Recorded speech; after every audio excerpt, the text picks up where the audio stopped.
What's going on, and welcome to episode 4 of Cover 2 Cash. We are in week 3 of the NFL. We are getting everything kicked off. A special Thursday edition this week. Due to some scheduling conflicts, we had moved the show up a week or a day this week, and then next week we've got a very special guest that's going to be joining us, but we're not ready to tell you who that is yet. But it's going to be next Thursday at the same time, so that's 9 o'clock Eastern. I know that the Dolphins and the Bills are on right now, so it's going to be a tough get for the audience, but what we're going to do is still continue to do the show. We're going to go over our college football picks, as we always do, and tell you who to start and sit for our NFL fantasy players out there. And we're going to preview all the games. And with that being said, let me bring on my co-host with the most from the great state of Mississippi. It is Bobby from Bobby's Big Board. What's going on, Bobby? What's going on, guys? What is going on? I am excited to go over week 3. Week 3 of college football really hurt us on the spread, but we'll talk about that a little bit later. Yeah, it definitely happens. Watching a little bit of Thursday night football, kicking back, talking week 3 NFL. So currently the Bills are up 14-7. They just got another stop, so this game might be getting ugly real quick. We'll see. But without further ado, I think we can go ahead and get right into it, man. I think there's a lot of exciting matchups. If you guys saw the thumbnail, we have the Lions, who just put a beating on the Bears this past weekend, and then the Ravens, who have been amazing. They clobbered the Browns as well. But the first game I do want to mention was the Indianapolis Colts. They're going on the road versus the Tennessee Titans. So a team in the Colts that has been on a heater, and the Titans, a team that can't figure it out on offense right now, and the defense has been mid at best. Indianapolis going on the road, they're minus 4-point favorites. How do you feel about that line? I kind of feel like that's a little generous to the Titans, considering how well this Colts team has been playing over the first couple weeks. I think this is kind of like a perfect Vegas line. You got a Colts team that has 2-0, and they should be 1-1. I mean, they should have lost that game to Denver, but a penalty offset that kick, and then moves him back and misses a kick. But I didn't like that penalty call, man. I really didn't like that. But it's the rule, though. You got to protect the center. So learn the rules of the game and abide by them. But I think that the line's pretty fair. I think that they're still kind of waiting on Daniel Jones to prove it a little more. But he's got some pass pro back there now, and he's actually able to open up the game a little bit. He's got great running backs, and I mean, they're pretty solid wide receiver. And the Titans do look like a mess. So 4-point dog at home feels about right. This is a good line. Should be an interesting game. I mean, when you're 0-2 and you're starting to look down the barrel, we got to see what you're made of. So we'll see how Cam Ward goes. Yeah, should be a good matchup. Yeah, so let's go ahead and look at the start sets. I'm Indianapolis minus 4 all day, and we're going to go ahead and look at the starts. Look, Daniel Jones, he was on the red side of the screen for the past 2 weeks. First week, he lit it up. I said, you got to show me one more week. He goes out there again, shows me again in week 2. I'm a man of my word. I will start you now, Daniel Jones. The Titans defense, they're not horrible. They're okay. So we'll see how Daniel Jones does against this defense. I think they have enough firepower in both the run game and the passing game to make this Titans team hurt a little bit. So Daniel Jones for sure is a start for me. Same thing with Jonathan Taylor. He blew up last week, really had a great game. He's the bell cow in this offense, and there's not many teams that have that bell cow back. The Colts definitely do with Jonathan Taylor. He can do everything. Clear start for me. Tyler Warren has been killing it. He has the most yards of any rookie tight end right now. He's towards the top of the league in yards. Love me some Tyler Warren, starting him pretty much every single week. And then Josh Downs, who was nursing a little bit of a hamstring issue. Seems like he's fully healthy now. He had a decent game last week. I'm starting Josh Downs. And then you see this name a lot whenever we're talking about the Titans, Calvin Ridley. He hasn't put it all together. He hasn't put it all together just yet this year. He's had some decent games. He's kind of been very similar to Stephon Diggs this year. But Ridley, I think he's still the main target in this offense, even in front of guys like Eli Manor. We'll talk about him in just a second. But I think Calvin Ridley's the only guy that I can safely feel confident starting in my flex spot. Then over to the sits, we got Cam Ward. I like Cam Ward. I see the talent multiple times every single game, but he just does not have the talent around him yet. I hate to say that. I'm not saying Cam Ward's a bad quarterback. I don't necessarily think he is, but he just doesn't have the talent around him yet, and the offense is not clicking yet, so I don't feel comfortable starting him right now. Elik Manor, he's kind of a byproduct of the point I just made. The offense isn't clicking, and he's only relevant if he gets a touchdown, really. I know he's got a decent amount of targets, but I just don't know how consistent that is. He's going to have to show me a little bit more than this week and last week for me to feel comfortable starting him. And then I'm finally putting Tony Pollard on the bench, man. He's had a ton of carries, and he hasn't been able to do much with it. The blocking hasn't really been great for him. Outside of one big catch, he's been pretty much irrelevant. So he'll get you 8 points maybe at his floor, but I'm staying away from him for now. Michael Pittman Jr., he's had a okay day at least one time this year. Definitely not a consistent guy. I'm staying away from him. When you have Tyler Warren and Josh Downs, you're going to stick to the short game. So, and then Alec Pierce, same kind of deal. He's their deep threat. He's going to be very inconsistent. He could pop off with Anthony Richardson under center. Daniel Jones, not so much. Any guy that I may have missed here? No, I think this is kind of right. I mean, Cam Ward, I'm doing a full rebuild in one of my Dynasty leagues, so he's a must start because my quarterback options are so slim. Mm-hmm. But if you're a contender, you definitely want to make sure that you got better options than him for right now. Absolutely. It's a real rough sledding out there. And, man, like I said, I don't trust the Titans coach for a lick. So this is a pretty accurate starts, in my opinion. Yeah. So. And Cam Ward, phenomenal player. He had a phenomenal touchdown pass. Look, if I'm the offensive coordinator, I'm telling you not to do that. But Cam Ward, he just has that ability to do that. So he can just. You don't like the Superman throw across your body? I hate that. I hate it so much. But guys like Josh Allen, guys like Cam Ward, they can do that. But fair enough. I saw him at Miami do it a couple times, and it ended up being an interception on the other team. So, what's up, Danny? What's up, Danny? What's going on, man? Thanks for joining us. So next thing we're going to be talking about the Jets going on the road versus the Buccaneers. Buccaneers, hard-fought win, right? They won week 2. Yeah, they did. Baker looked like he banged himself up a little bit, but got up, talked his shit, And the Jets, man, they are not starting their starting quarterback in Justin Fields. Tyrod Taylor will be stepping in, and I don't know if he's going to be able to survive the game. I hate to say it, but Tyrod Taylor is held together with duct tape at this point. He always gets hurt when he starts. Tampa Bay -6.5, home favorites here. I really like this line. I think the Bucs can win by 10 points. Well, I'm going to push back. I'm going to say here that Tyrod Taylor is a serviceable quarterback. He's shown when he's in there he can be pretty steady. But the Buccaneers have lost 3 starting offensive linemen. Cody Mott goes out today with a season-ending injury, and it showed in the game against Houston.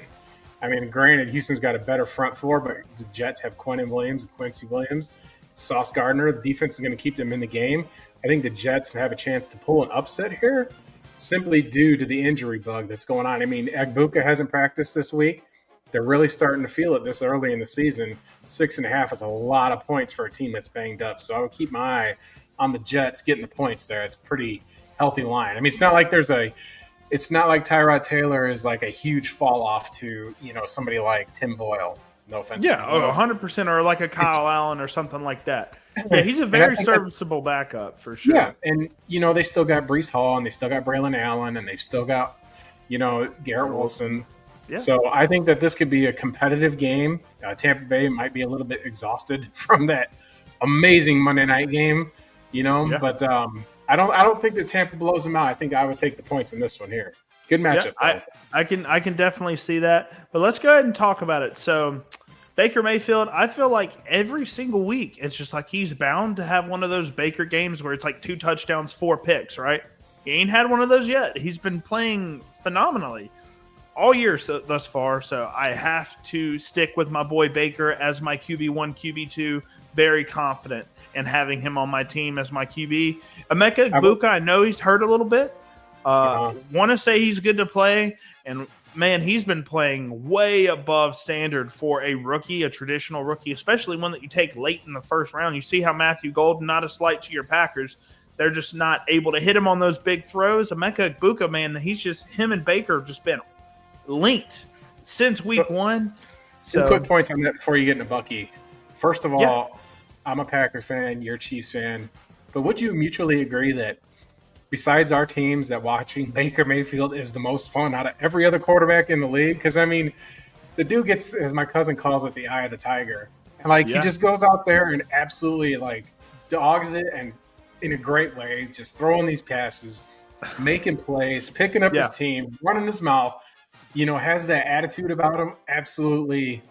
Absolute Baker fan. And then I know he's a top 5 quarterback for me, for sure, to watch. I like Mahomes, obviously. I think he makes magic every single play. Lamar is a guy, Josh Allen, those guys. But Baker, man, he's just a gun-slinging psychopath, and he's a baller. He's a baller in every sense of the word.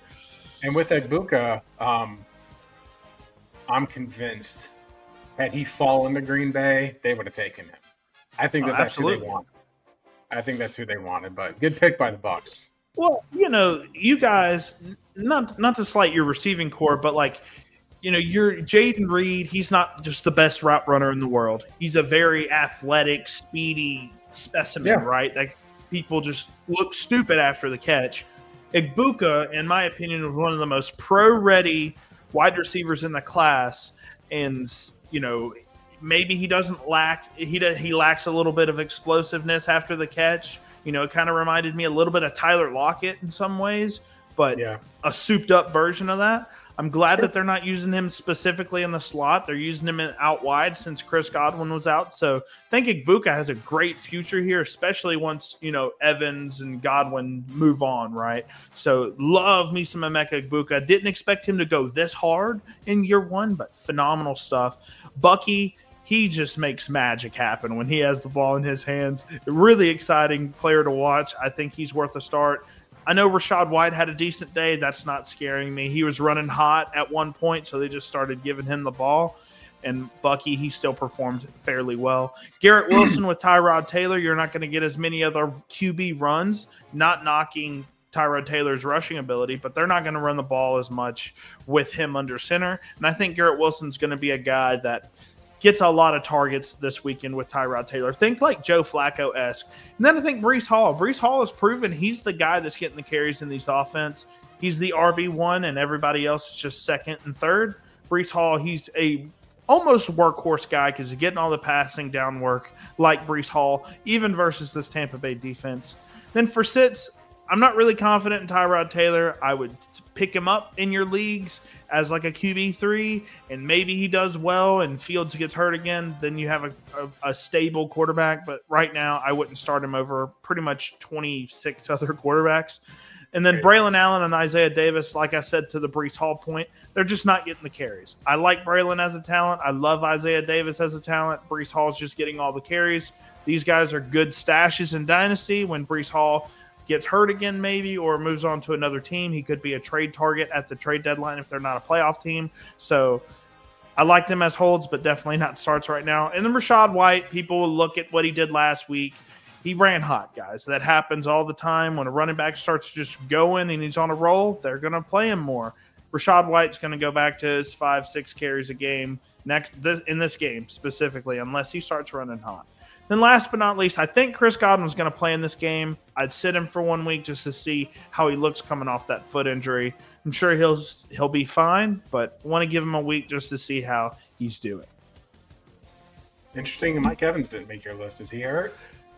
He's not hurt. He's just a guy for me that I just don't really – I'm okay starting him in my flex spot, but like if he's my wide receiver one, I'm super worried.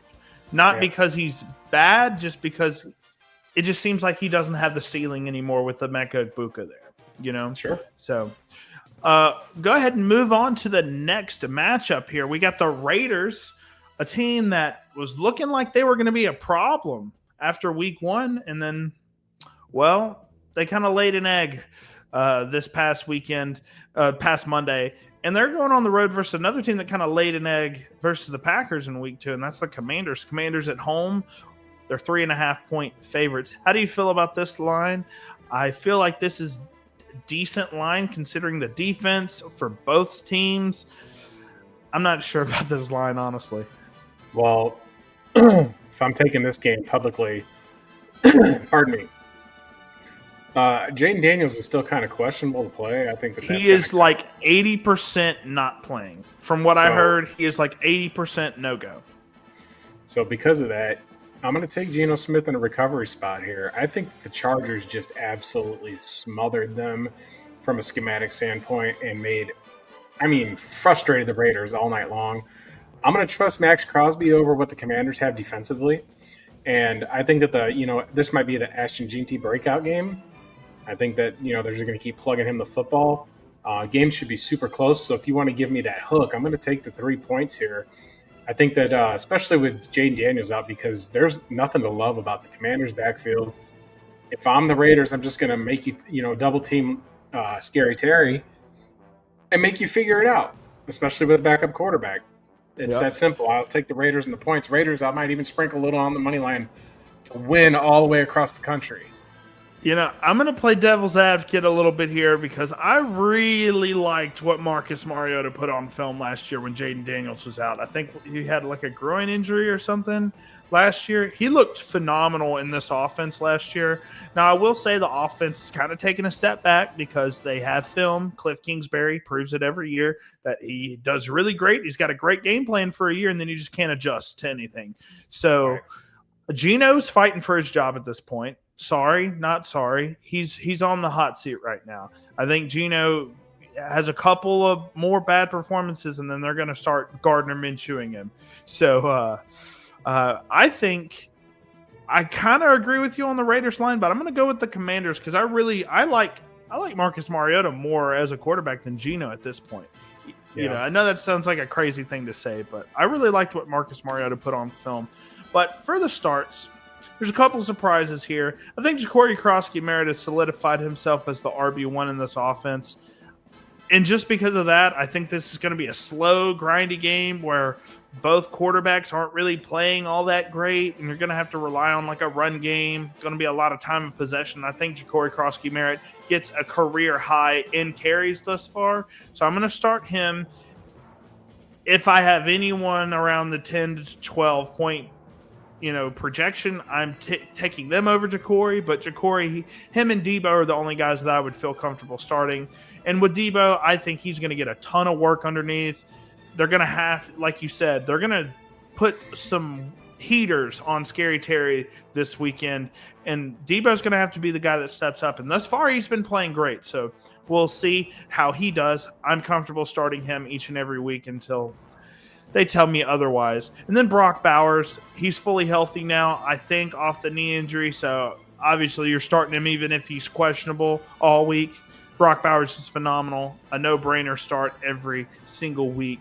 Jacoby Myers, dude, at some point he's kind of like a Kayshon Boutte for me, except he did good last year. Jacoby Myers did. Every week it just seems like he's just balling out.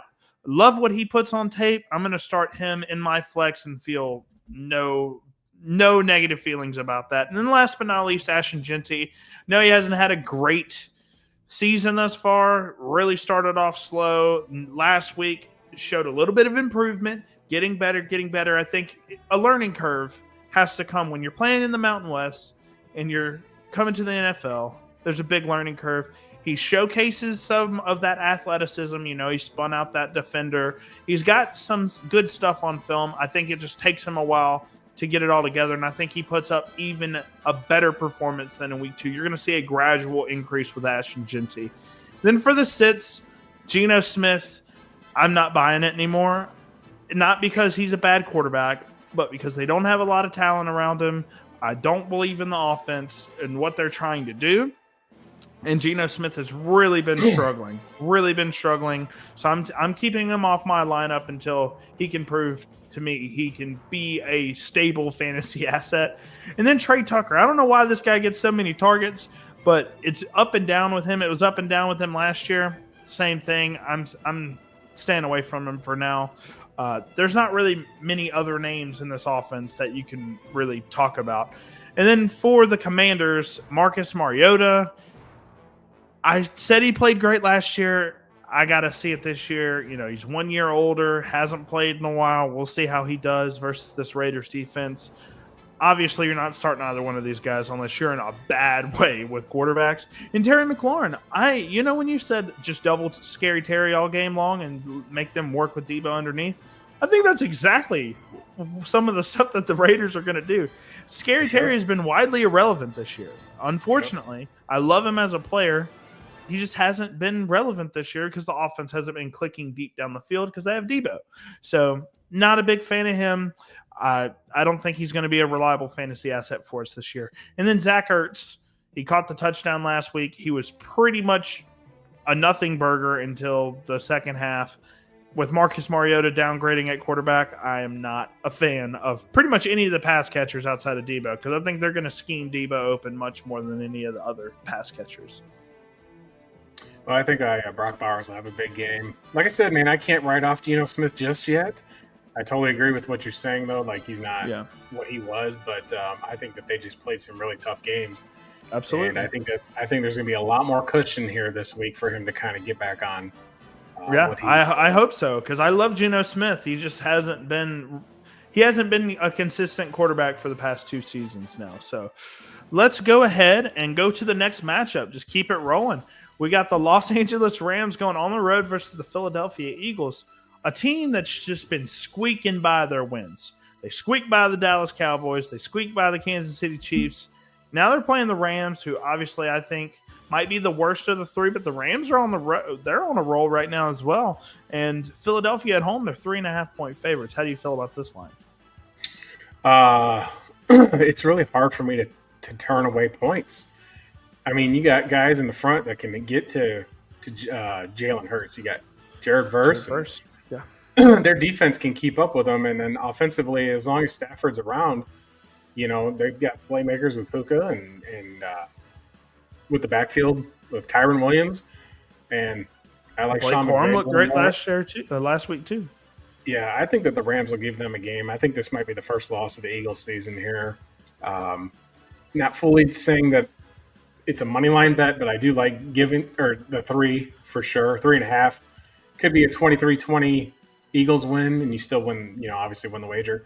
But I think that the Rams are going to punch them in the mouth here. I mean, this was a playoff game last year, and kind of came down to the end. They gave the Eagles fits, and it feels like there's regression with Philadelphia. I mean, absolutely.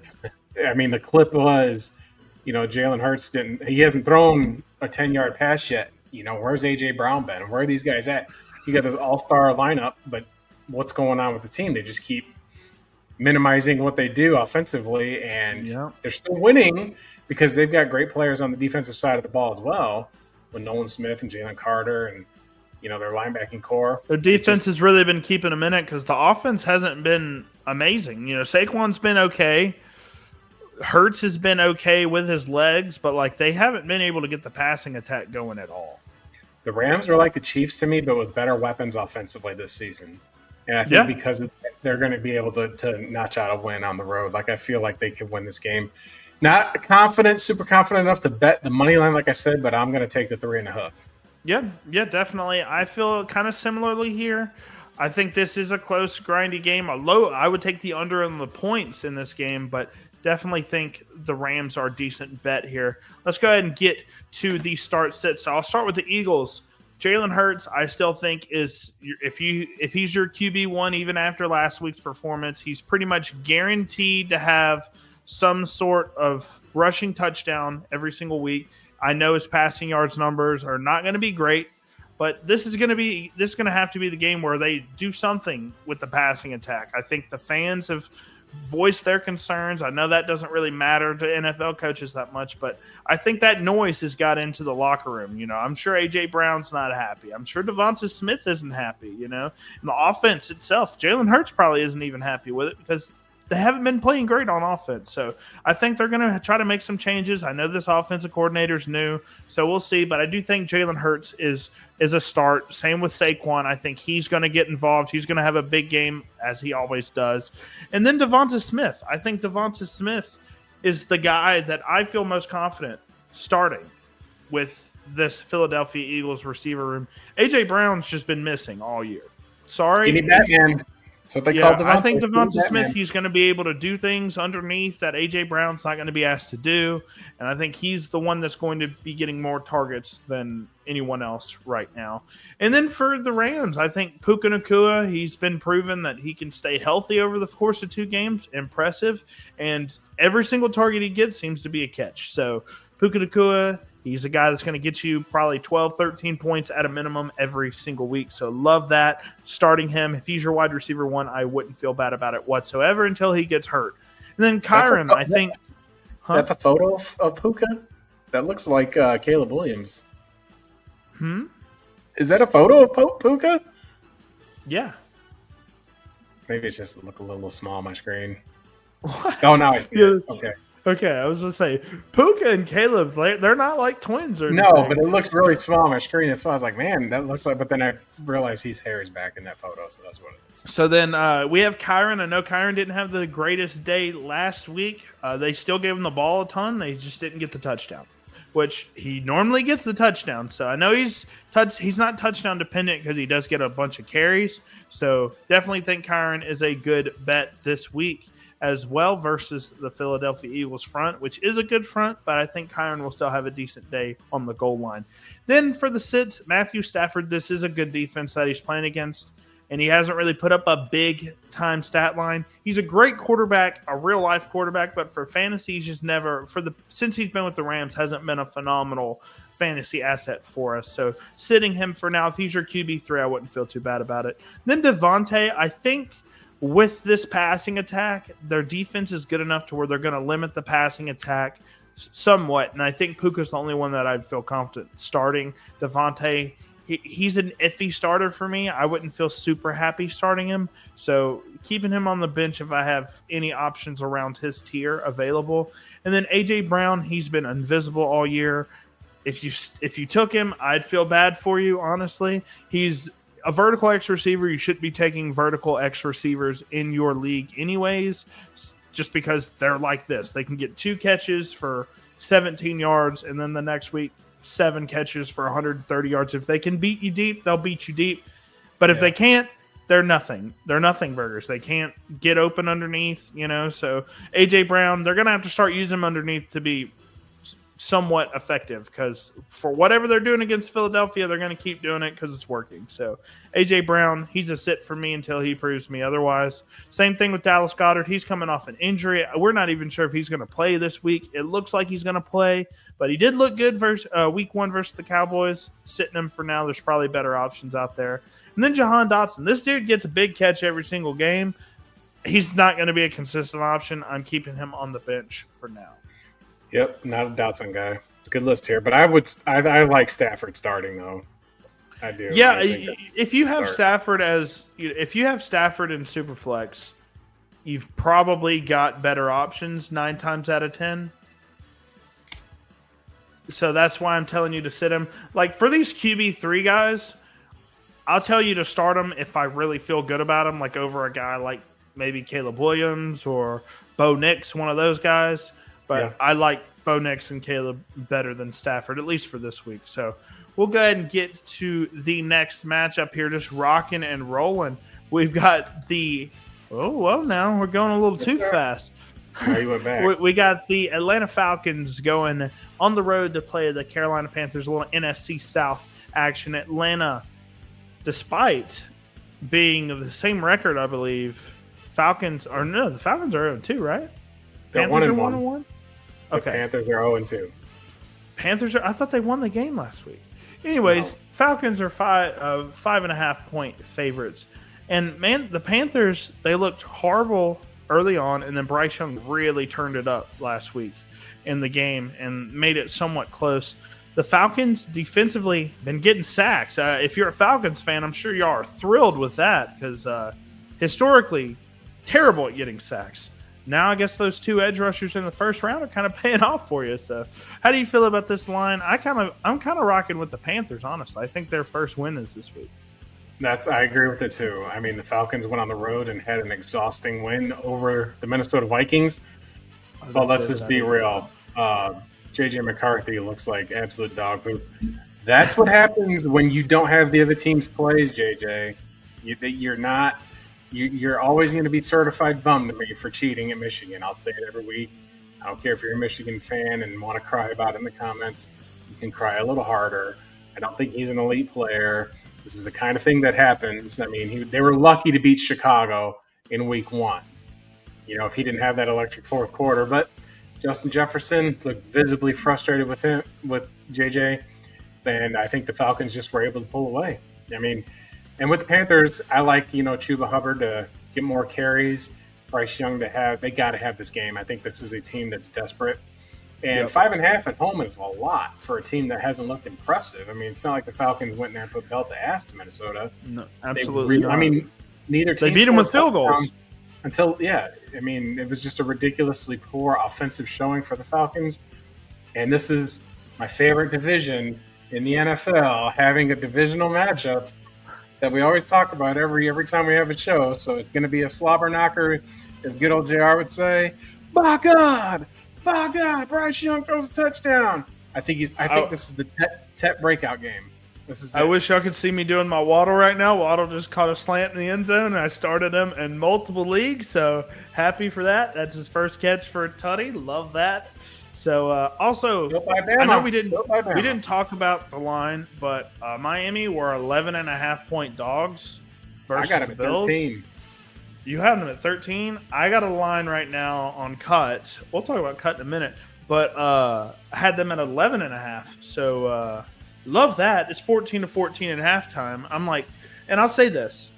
I know it didn't work out last week with the Browns, but it's like more often than not, if there's a game where a team is 10-plus point dogs, I'm going to take them pretty much every single time unless it is a garbage fire team, because 9 times out of 10, they're going to hit, man. We'll go over that when we get to the Cut stuff. I'm explaining something that I have a theory on. One of my betting principles. But yeah, I take the Panthers in the points here. Yeah. So let's go ahead and do the start sits here. So Michael Penix Jr., I think, is a start. This Carolina defense has not been great. So I do think Michael Penix Jr. is going to have a solid game this week. Finally, he needs one because he's had like 1 touchdown, no pick, 210-yard games enough this year. So I need him to really turn it on versus a bad defense and try to get a high-scoring game here. I do expect somewhat of a high-scoring game here. And then Bijan Robinson. Look, I keep saying Bijan. He switched it up on me. He said, Bijan? That's what his mama calls him. That's how you're supposed to say it. And then he comes back and says, I don't want to be Bijan. I want to be Bijan. That sounds cooler. So I'm going to call him Bijan out of respect of him. Bijan might be the best running back in the NFL right now. Definitely feel great about him each and every single week. So I'm going to start him, especially versus this Carolina front. Then Drake London. He's not had the year he wants to have. But I do think that the Falcons offense is really going to start getting it going this week. And Drake London will be a very high-value fantasy receiver after this week. So let's go ahead and get to the Panthers. I know you see Bryce Young nowhere on this list. I'm staying away from him right now. I don't want to start him, don't want to sit him. I don't know what to do with Bryce Young right now, okay? Because he really looked great last week. And then in week 1, he looked horrible. So I don't know what to do with Bryce Young. If you're starting him, you're brave. If you're sitting him, you're brave. I don't know. But I do think Tet McMillan is going to be a very reliable option for you each and every week. He had 100 yards last week.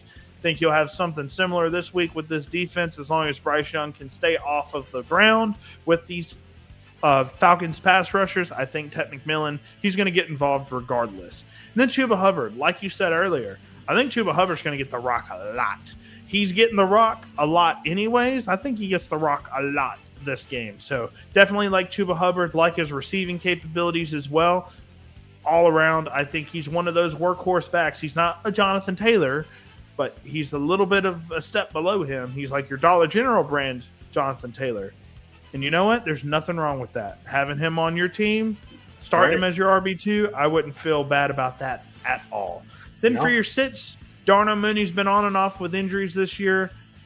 I do think he might have a solid game, but not solid enough to where I can comfortably start him over a guy like, Tet McMillan in my flex. Ray McLeod, I don't know what's up with this Falcons offensive coordinator and how much he loves Ray McLeod, They need to stop it. I like Ray McCloud. He shouldn't be the focal point of your offense, and I think that's going to change at some point this year. Will it be this week? I don't know. But they need to get this weird obsession of Ray McCloud out of their head, okay? Because you got Drake London. You drafted him early in the first round for a reason. Use him. Then Tyler Algier. I think he's only relevant. I don't know if I spelled that right. His last name is one of the hardest names to spell. That's not how you spell it. That's okay. Tyler Algier, unless he starts running hot, he's irrelevant, unfortunately. Love him as a free agent next year. A team's going to get a really good back if the Falcons don't pay him. I don't see why they would. But Tyler Algier, I think he's a great play next year if you have him in Dynasty. This year, staying away from him for now. And then for the Panthers, JT Sanders, he had a great game last week. Don't let that bait you. I think the Panthers receivers are going to get a lot of work. I don't know if he's necessarily going to get the work. I will say real quick, I just traded JT Sanders in a third for Harold Fannin Jr. in a second. We'll talk about Harold Fannin Jr. in a little bit, but that's crazy, ain't it? That's crazy. I'm going to hype Harold Fannin Jr. up till the day I die. JT Sanders, he's bait. Don't start him this week. Next up, we have Xavier Legette. Why he's bad, I don't know. He's getting the targets. He just can't bring them in. You know, he's the vertical X receiver. You know, he's going to get a lot of bad quality balls here and there. Didn't think he was a first-round talent. They picked him in the first round anyways. He's a super athlete. He's still raw. I'll say that probably every single week until he has a big week. I'll say this about Xavier Legette. Like, they moved up one spot to draft him in the first round, and I think that their thinking was to get him, and if he was just absolutely electric, is where they'd have the fifth-year option. Yeah. But he was a super late breakout, had one great season. I think he's going to be one of the biggest misses. Super cool dude, super funny dude. His eating raccoons and all this nonsense is hilarious stuff. And, you know, another part of it might have been, you know, he's right there in South Carolina, stays, you know, relatively close in Charlotte. And our scouts probably got a lot of film on him and got excited. And that's exactly what probably happened. I'm with you. I didn't think he was a first-round talent. I think that they're missing Jalen Coker way more than they'd like to admit. Yeah. And about Bryce Young, you know, they did come roaring back on the road here in Phoenix last week. Absolutely. They just could not get the job done. Ran out of time, but, you know, don't let yourself get in those holes. So they're coming off that momentum, though. Well, momentum, I think, is a false dichotomy because it could be taken from you at any time. Absolutely. But with Legette, I do think he does have a future in the NFL, but he's just really, really raw right now. As a route runner, he's really raw in his role right now. You can't really use him inside right now. You can't really use him over the middle of the field that much either. So Legette, he's going to have to keep evolving and keep taking his role seriously, and then I think he can be somewhat effective at the NFL level. But right now, he's just too raw for me. Next up, we have the Texans. Two teams that are just in really weird spots right now on both sides of the ball. You have the Texans, who just can't really get anything going on either side of the ball. And then you have them going on the road versus the Jacksonville Jaguars, who T-Law has been like up and then kind of down, and the running game's been going great. The receivers, their main receiver in BTJ, he's scared of the football. You know, what happened? The team's kind of, Trevor Lawrence and Cohen on the sideline just kind of, yapping at each other. I don't know who to choose in this game. I think this is a mid-off, honestly. I like the Jaguars preseason, but I think this is a mid-off, and I guess I'd go with the home team here with the -2, but I do think the Texans might be a better team. They're just worse coached. I think this is one of my favorite plays of the week. I'm taking the Jags and I'm laying the points because, first of all, the Texans have a turnstile of an offensive line right now. Yeah, and that's the biggest problem with them, I think. Trayvon Walker and Josh Hines-Allen are going to have a day. They're going to have a day. Unleash. CJ Stroud is like, you saw it with the Buccaneers. The defense looked like they were the 85 Bears out there. Yep. I think the Jags are at home. They're going to get this right. Travis Etienne is playing in his normal early season mode. He's doing great. I don't think Brian Thomas is going to stay down. I think this might be a fun game for Travis Hunter. I love the Jags to cover 2 at home all day long. Might be one of my favorite plays of the week. I think the Texans are trending down because of that offensive line. I mean, they still got Will Anderson and they got Daniel Hunter, and those guys are killers as well. but I'll Yep. take the Jaguars' offensive line over the Texans' offensive line. And I think that that's going to be the difference in the game. Because, Nick Chubb showing that he's having a bit of a resurgence, which is to be expected. He broke off a 25-yard touchdown run on Monday, so it's pretty good game. But I'm gonna take the Jags. I feel more confident just because I think that their pass rush is better, even though I love Will Anderson. All right, well, let's go ahead and get into the start sits. I was a little spazzing out a little bit over here, but ignore me. I do think Trevor Lawrence is going to have a field day with the offense versus this defense. Yeah, they have Will Anderson and Derek Stingley, but outside of that, they don't really have much going on defense, unfortunately. And I do think Trevor Lawrence is going to have his best game of the year versus this Texas defense. And I think Brian Thomas Jr., Trevor Lawrence even told the media, he said, hey, it's week 3, guys. Relax. I think Brian Thomas Jr. comes into his own. I don't like the body language with him.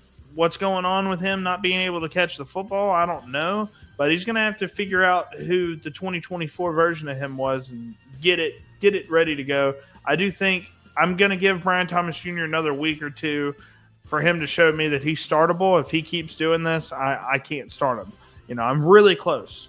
But Travis Etienne, Bayshol Tutin's been banged up out throughout the week. Travis Etienne has looked phenomenal, averaging over 7 yards a carry thus far, even catching and receiving touchdowns as well. So Travis Etienne, he's a no-brainer start for me. If he was even your RB1, he's like the RB7 on the season right now. So Definitely love Etienne this year. Was very hesitant on him preseason because of the backfield situation. Right now, I love him. Nico Collins actually finally had a decent game last week versus the Buccaneers. I'm comfortable starting him pretty much every single week. And then CJ Stroud, I think this is going to be kind of a mid-off in some cases. I do think CJ Stroud will be just good enough, right above mid, for him to be, 2 touchdowns, 220 yards, something like that. I think that could be a stat line, and I think Trevor Lawrence will outduel him, unfortunately. Then for the sits, Nick Chubb, he just hasn't been super efficient with the ball. He's got a lot of touches, which I think he will continue to have touches, but I do think Woody Marks is going to have more of a role in week 3 than people realize just because of his performance in week 2 versus the Buccaneers. I like Nick Chubb. He's one of my favorite human beings on the planet. But with him, he's been stopped over and over and over again. And unfortunately, he's not the same Nick Chubb from 2018. I wish he was, but he's not. I'm not super comfortable starting him this week. I think he's like an 8 to 9 point play right now. And I think for running backs, there's way better plays out there. And Jaden Higgins, I don't want to do victory laps too much, but I was very much out on Jaden Higgins coming out of Iowa State. I thought he was slow. I thought he couldn't really run routes that well. Well, it's showing in the NFL thus far. Yes, the Texans' offense is not great because they can't get the ball out to anybody, but Jaden Higgins hasn't looked great on film either. Fading him until he tries to get something together. Then Travis Hunter, his target share has gone down and down each and every week, and they've been playing him more and more and more on defense. So that kind of scares me. I need to see something from him to where he's a consistent receiver because his point total is like 10 points right now. I'm not in on it at all. Bayshol Tutin, he's been banged up. I think outside of a big time catch or a big time play, he's pretty much irrelevant. And then with De'Ami Brown, he's been very consistent. I think he had like 6 targets, 6 catches, and a touchdown last week. Yeah, I'm just not comfortable starting him yet. He's like week 1 Butte for me to where I'm like, I need to see this like every week for me to feel confident starting De'Ami Brown. Anything that I missed here, or are we pretty good on this? I think I think this is pretty good because I think that the Jaguars front will keep Nick Chubb in check. So that's but I agree with everything here. I mean, CJ Stroud, I have question marks on, but we'll see. Heck yeah. All right, well, let's go ahead and get down to the next matchup. We're going at a great pace. We got your Green Bay Packers going on the road versus the Cleveland Browns, who have been really trying to find themselves this year. And Green Bay have the opposite problem. They know exactly what they're doing on offense and defense. Green Bay 7.5-point favorites. You know, I liked the Browns plus 11.5 versus the Ravens last week. They couldn't get that done. I think the Packers might cover here. I'm going to take the Browns and the points at home here. Really? Okay. Yep. I think this might be a little bit of a the Packers have the extra rest, but the Browns have the number one defense. They just have the number one defense, and I think this might be a little bit of a bumpy spot when you're looking – might be a look-ahead spot for Green Bay a little bit because after this is Dallas. And then they got their bye week. But this feels like it could be a trap game. It is in Cleveland. But, man, if it's Joe Flacco, like he's why the line is so high because he's been he's just 40 years old and he should be a backup. He can't be starting in this league. And it feels like Dylan Gabriel, they threw him in there. He went 3 for 3 and a touchdown. So it was also garbage time. It was garbage time, but he might get an earlier appearance. Well, I think what might happen. Remember what I said? One of my my takes was Deshaun Watson might come back and start playing for this team because everything else on the Cleveland Browns is good.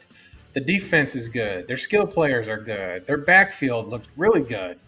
You know, Quinshon Judkins is that guy. He showed it in one game that he could break tackles and get out there. He looked phenomenal. He really kind of once he started getting he had over 6 yards a carry, had a couple of catches. I knew it was good. We just needed to know when he was going to play. Right. They got Fannin. They got Njoku. They got Judy. It's the quarterback holding this team back. I'm telling you, this is a deep playoff team with consistent quarterback play. 7.5 is way too much for me. So I'm going to take the points here. I mean, I hope the Packers win. I hope they don't fall asleep and think that they're just going to walk into Cleveland and look at last week's performance and use that as an indicator to where they're going to just go right into it and say that they're going to arrive because I'm just not so sure. So give me the Browns and the points, but I hope the Packers win. Shout out Ringside Rants, man. Yeah, their wrestling show they go live every Tuesday. I've been watching their streams. They've had me on there. They're a couple of great dudes who like to watch wrestling and talk wrestling for a good few hours. So if you are watching, go subscribe to their channel. They got great stuff. Thank you guys for tuning in. Absolutely. Thank you, guys. Yeah, you mentioned a few names that I really like, and we're going to talk about this. I'll be back in 1 second. Keep going. I'll be back. Just keep going. I'll be right back. Well, wow, this is what a time for him to leave because this is his team that we're talking about. Look, Jordan Love had my questions about him throughout the offseason. Hasn't been the most accurate. He hasn't even been the most accurate this year. He's missed a couple of deep bombs, things like that. But I do think with this offense and defense, how things have just been clicking with the Packers, I do think Jordan Love is a suitable starter right now. If he's your QB2, you should be really happy about it. Josh Jacobs, he's a guy that's going to get you at least 10 points every single week. So love Josh Jacobs. He's probably one of the most consistent fantasy running backs in the NFL. So he's a must start for you. And then Tucker Kraft, I know he tweaked his knee in practice today. Didn't really update this. But if he's able to play, I'm still starting him. He looks like a focal point in this offense thus far. He's the tight end 1 on the season. No, he tweaked his knee a little bit. We'll see how he ends up playing. But Tucker Kraft, if he plays, I'm 100% cool with starting him in my tight end slot. Not as much as another guy on this start list, but we'll talk about him in just a second. Jerry Jeudy, I think he's the only suitable wide receiver in this offense right now that I like, that I feel comfortable starting. Jerry Jeudy, Alabama alum. I think he's really talented, has a lot of really cool things after the catch. I think regardless of who his quarterback is, he can be somewhat relevant. And the last guy, if you get anything out of this show, it is go find Harold Fannin in your Dynasty leagues. Tell the Harold Fannin Jr. owner, I'm going to give you a 2026 second for Harold Fannin Jr. You're going to give him to me. Thank you very much. Have a great day. Harold Fannin Jr. is a little bit like Marcus Colston's rookie season where he's a wide receiver. He is a wide receiver. The Browns use him like a wide receiver, and he's a tight end. You can play him in your tight end slot. I cannot explain to you how important and how much of an advantage that is to have Harold Fannin Jr. in your starting lineup. Yeah. Both games, he's had over 5 catches, 50 yards. If you're in a tight end premium league, that's phenomenal. He has been killing it. They use him all over the place. In a terrible offensive showing from the Browns, he still was irrelevant over, I think, 13 points, 14 points in your tight end premium leagues. He is a slam dunk. He's 21 years old. 21 years old. He's going to be a superstar, especially when they get rid of Njoku. So you pick up Harold Fannin Jr. in your dynasty leagues, start him in fantasy, pick him up off the waiver if he's not there already. He's going to be a problem for a long time, barring injury, of course. Then for sits, Joe Flacco could be benched by halftime, honestly, if he continues to play like he's been playing. Because the Browns, like you said, the roster is not bad. It's not at bad. all. It's not bad at all. No. So all you need is the quarterback to figure it out. Joe Flacco hasn't figured it out. He has more interceptions than he does touchdowns. I can't continue to start him. I never started him in the first place. I'm out on him completely. Dylan Sampson, Quinshon Judkins is here, and he's here to stay. He's going to get the majority of the carries. Dylan Sampson is going to become irrelevant outside of a change of pace back. Quinshon Judkins, if I could start 6 people on this left side, he would be my 6th start. I might even feel comfortable starting him in the flex over Jerry Jeudy. I know. He looked that good in week 2. Cedric Tillman, he's only good if he scores a touchdown. David Njoku, he's kind of been filtered out of the offense with Harold Fannin Jr. And then the only sit for the Packers for me is Matthew Golden, unfortunately. Look, he's this close. Last week, he was this close to having like 125 yards and 2 touchdowns. This close. Jordan Love, look, whether you like him or not as a quarterback, he's just not the most accurate deep down the field. And overall, he's not the most accurate in general, but he's just on the deep throws, he's just a tad off with Matthew Golden right now. If they get the chemistry down later in the season, I think Matthew Golden can be a big boomer bust wide receiver for you, kind of similarly to how I feel about Jameson Williams. Any thoughts about this? This is your team. Any hidden Packer players? I know Dontavian Wicks has been getting a ton of targets here lately. It's my guy. He's my favorite wide receiver in that team. Yeah, he's a super star. high on him. I think this is pretty accurate first, sit start. I would be a little more just slightly apprehensive on Fannin because you don't know what Cleveland's going to be running with, if they're going to be running 12 personnel. But everything else is pretty much on par. I think that even in their standard offensive 3 wide receiver sets, guess who's in the slot for him? Harold Fannin Jr. So it's like what everything you wanted Kyle Pitts to be is what you're telling me. He's being utilized as a fullback, running back. You know that meme, offensive coach, defensive coach, offensive lineman. That's what Harold Fannin Jr. is. He's a monster. I'm telling you guys, in your tight end slot, there's no one better right now outside of like maybe Tyler Warren is one, like Brock Bowers. Like they utilize their tight ends kind of like wide receivers. Harold Fannin Jr. is like the next. I would start him in your flex if you have those tight ends. Like start him regardless. I'm telling you, he's a monster. The Browns are utilizing him as a focal point in their offense. But now we get to talk about our sponsor of today and all of the Cover 2 Cash episodes. It's Cut, one of the cooler. Maybe the coolest betting platform out there. I'm really impressed with the UI. I'm really impressed with the whole flow of the app. We've been using the heck out of it for the past few weeks. Really been doing great things over at Cut. You want to go ahead and explain to them a little bit about Cut and what they offer and what they are all about? Well, we're all about betting on anything, whether it's sports, whether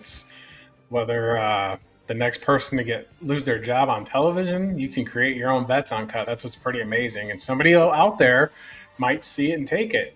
That's what's great about it. You can bet on professional wrestling. You can bet on award shows. You can bet on elections. You can bet on Miami being tied with Buffalo at the half. You can bet on the Packers and the Browns. You can bet on college football. Whatever it is you want to bet on, they will have it there. If you want to bet on CFL, which you should, and you should be following my channel if you like Canadian football. But nonetheless, anything that you want to make, anything that you could find, go to Cut, download the app, sign up today, use our code, get that nice little fat bonus when you sign up, and start making some money. It's part of what we do on the show. We do fantasy, we do sports betting, we do previews, we talk about any NFL, and we have our handful a little bit of college, and they are a fantastic sponsor. I absolutely love Cut. And because of our connection to Cut, we'll have a little reveal for what's going on next week, but we're not going to tell you just yet. You got to stay tuned and subscribe to my X or my YouTube channel for the video premiere, because we do have a guest next Thursday. It's happening. So that is it's confirmed. Definitely confirmed who the guest is, and we just got to make sure that we announce it accordingly. Bills did take the lead, man. They did. James Cook just got another run. He's been playing phenomenally. And Ringside Rants, they do know who the guest is, and I would appreciate it if they do not spoil it. Do not spoil it because, there are a couple of those guys on that show are college football fans. So that's, and I put on there I put a little GIF up there to let everybody know who it is. But heck yeah. Nonetheless, we're really excited about that going on next week. So heck yeah. Well, moving forward, we have the Pittsburgh Steelers, a team that's been real hot and cold over the past couple of weeks, going on the road versus the New England Patriots, a team that's also been kind of hot and cold. Pittsburgh minus 2 point favorites. I like the Patriots at home here, +2. What about you? Well, this game's a real tough one for me.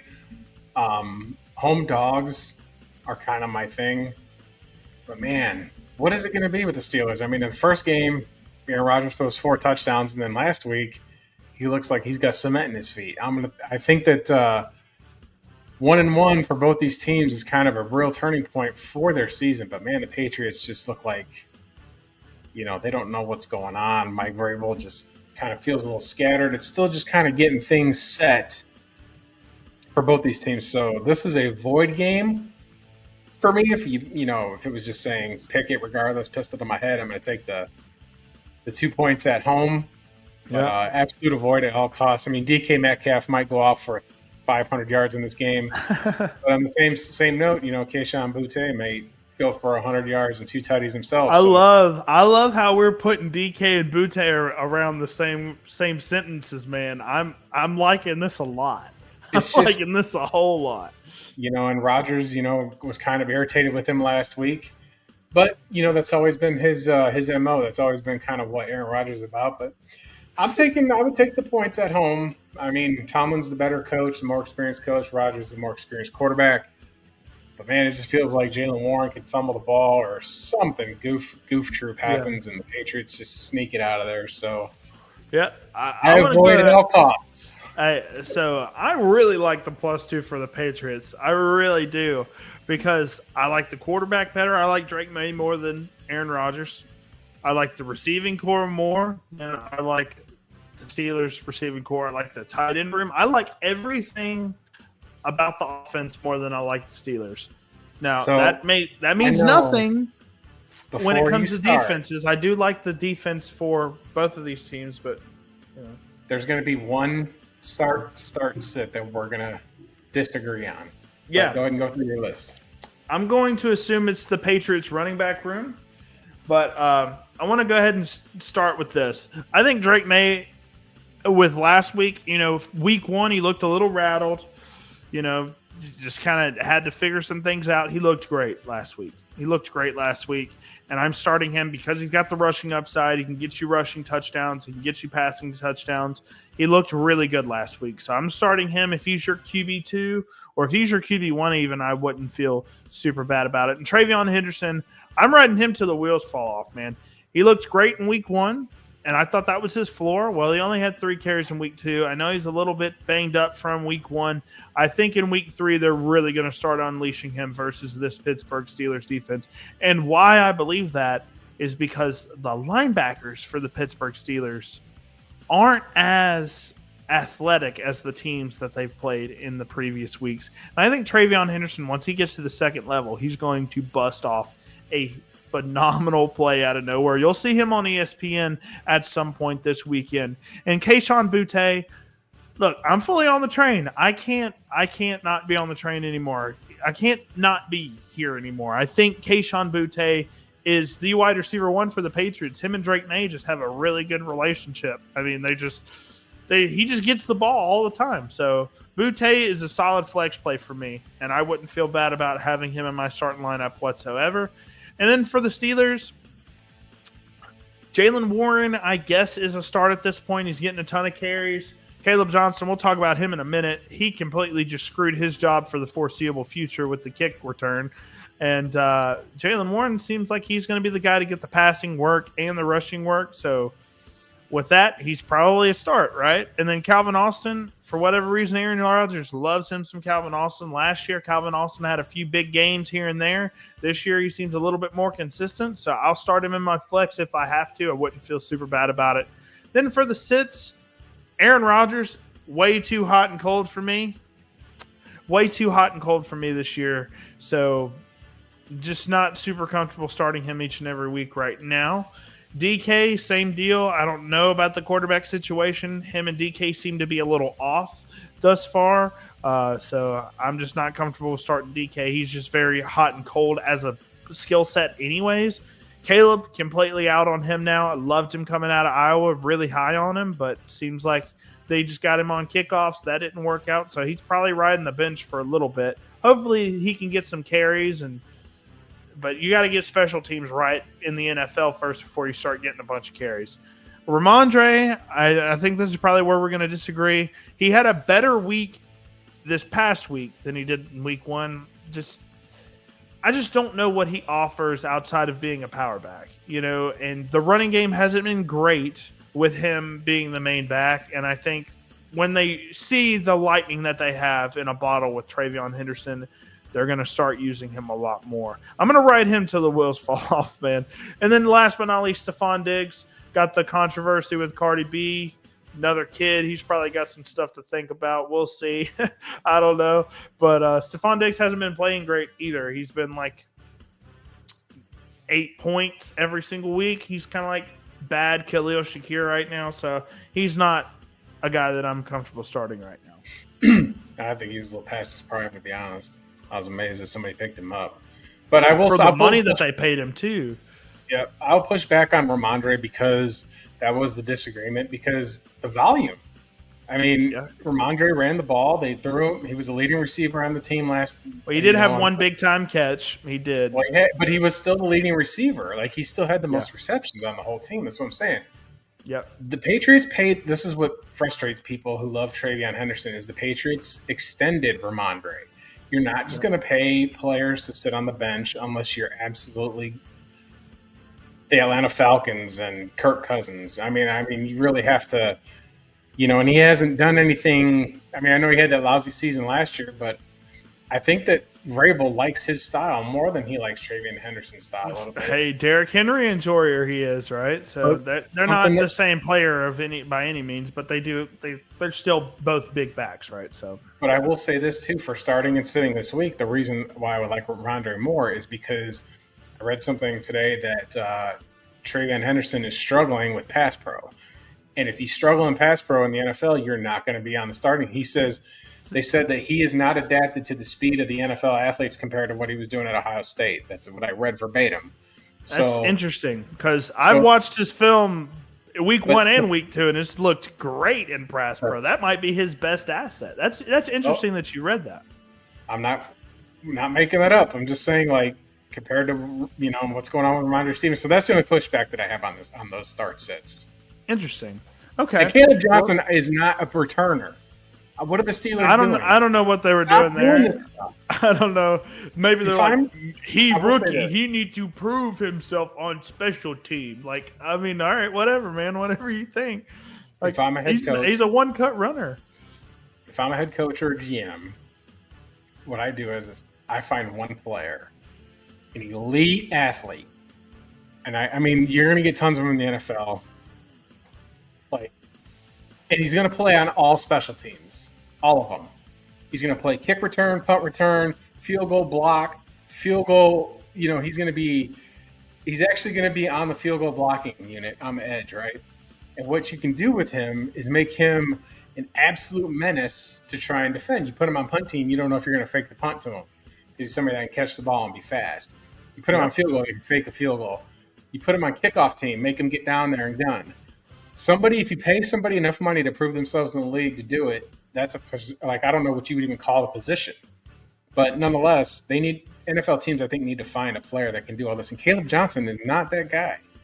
Sky Moore, not that guy. Stop making these guys that didn't do returns in college do this to get on your team, especially when you draft them in the top half of the draft. It's ridiculous. Well, when you think about the best returners of all time, Devin Hester didn't play. I mean, they tried to play him on offense at times. Didn't work out. Josh Cribbs could barely get on the field, So, like, if you primarily have somebody's job be this, they're going to be good at that job. If you try to make them do everything all at one time, it might get a little bit muddy. So definitely can see your point there for sure. And then we're going to go next up to the Cincinnati Bengals going on the road versus the Vikings. This was kind of like an exciting matchup like 10 days ago. Now it's not so much. You've got Jake Browning playing against Carson Wentz, Jake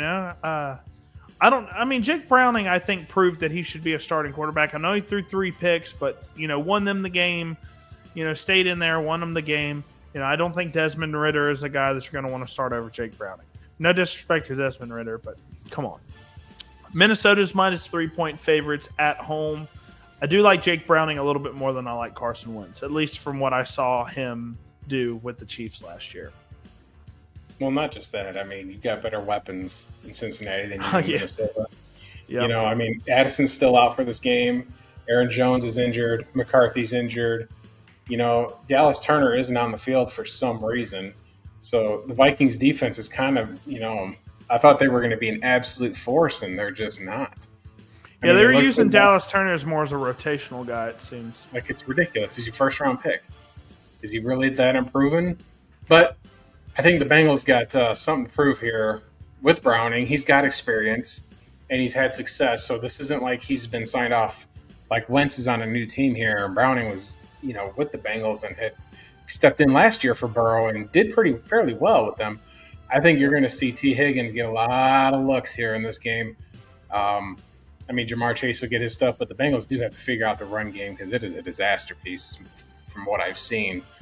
Defense or on the offensive side of the ball for Cincinnati running the football, I'd avoid it at all costs. But I think this game's a push for this spread, but I do think the Bengals start out 3-0, and it's just an upside-down world there with their star quarterback, has turf toe, and he's out. But I would take the Bengals here. I think the Vikings were really kind of in disarray with J.J. McCarthy anyway. I don't know if Carson Wentz can do that. So absolutely. Yeah, so I guess we'll go ahead and get right into the start sit. So, as you know, Aaron Jones on IR. So who's going to be the guy? In my opinion, the guy that's looked the best out of the two is Jordan Mason. His durability, huge question mark for me. But right now, he's going to get every single carry for the most part in this offense. So definitely starting him. Justin Jefferson, yes, I know he's been not the best over the first 2 weeks because JJ McCarthy just hasn't been able to figure it out. Justin Jefferson is still the best receiver, in my opinion, in the NFL. So sticking with him, you're not playing fantasy right if you're not starting him. Adam Thielen, another guy that I think he's going to be the safety blanket for Carson Wentz, I think, and he's going to get a lot of underneath routes. So I think Adam Thielen will be somewhat relevant in this game, at least until Addison comes back. And then Chase Brown. Look, I'm the biggest Chase Brown hater on the planet. I think he's a bad running back. But I do think with Jake Browning under center, they're going to be utilizing Chase Brown a little bit more than normal because they're not going to be – this passing attack's not going to be firing on all cylinders with Jake Browning, no disrespect. And then Jamar Chase. You saw Jamar Chase had a big-time game, 14 catches, and Jake Browning was the quarterback the majority of that game. So I think he loves him some Jamar Chase. I'm starting him pretty much no matter what. Same thing with Justin Jefferson, Jamar. You just start these guys unless they're out. For the sits, Jake Browning, there's probably way better options. You have a better option on your team to start at quarterback than Jake Browning. No offense. He's got great weapons, but he threw 3 picks last week. Did not look the best. He's not going to get 3 touchdowns with that every week. T. Higgins, he's going to suffer probably the most out of these guys because of the quarterback downgrade. So don't think he's going to get integrated into this offense as much as people would like. Gesicki, same thing. Wentz, same thing as Browning. I'm even less confident in Wentz than I am Browning. I think this offense, yes, it's very QB friendly, but Wentz, maybe he's just Eagles Wentz. We'll see, but I'm going to watch him do his thing from my bench. TJ Hawkinson has been basically a shell of himself all year, so definitely not a fan of TJ Hawkinson. Any arguments here? I think this is pretty standard for the most part. I'm not starting Chase Brown because I don't like the Bengals offensive line, but I do think that Jake Browning will still be. I think Jake Browning will still be throwing up hospital balls and deep shots. I think it's going to be fun. I'm telling you, I think it's going to be Madden for them guys, just throwing up, chucking it down the field. So I like Browning and I like Higgins, and against the Vikings defense here. But overall, good list. Overall, awesome. It's a good list. All right, well, we'll just keep rocking and rolling, man. Rocking and rolling. We got one really good team and then a solid team. The Broncos going on the road to play the Chargers. Chargers, man, they've really figured it out, I think, on offense and on defense, really. Chargers last year kind of had an archaic offense, run the ball, hard-nosed football, And then they realized halfway through the season, they're like, okay, we can't do this. We have a top 5 quarterback, let's use him.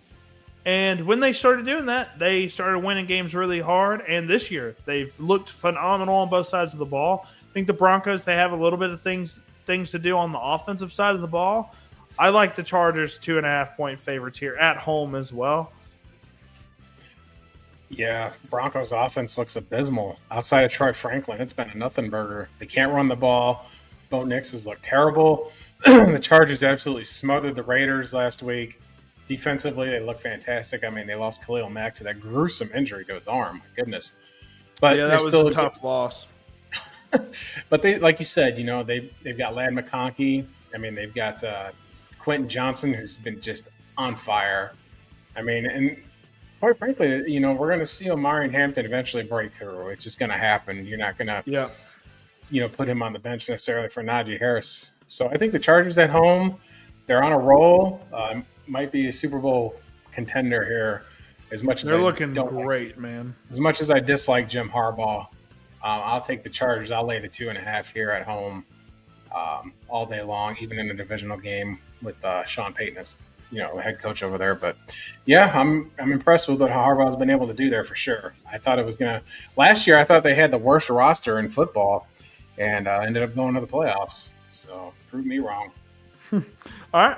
Well, let's go ahead and look right into this start sit for the moment.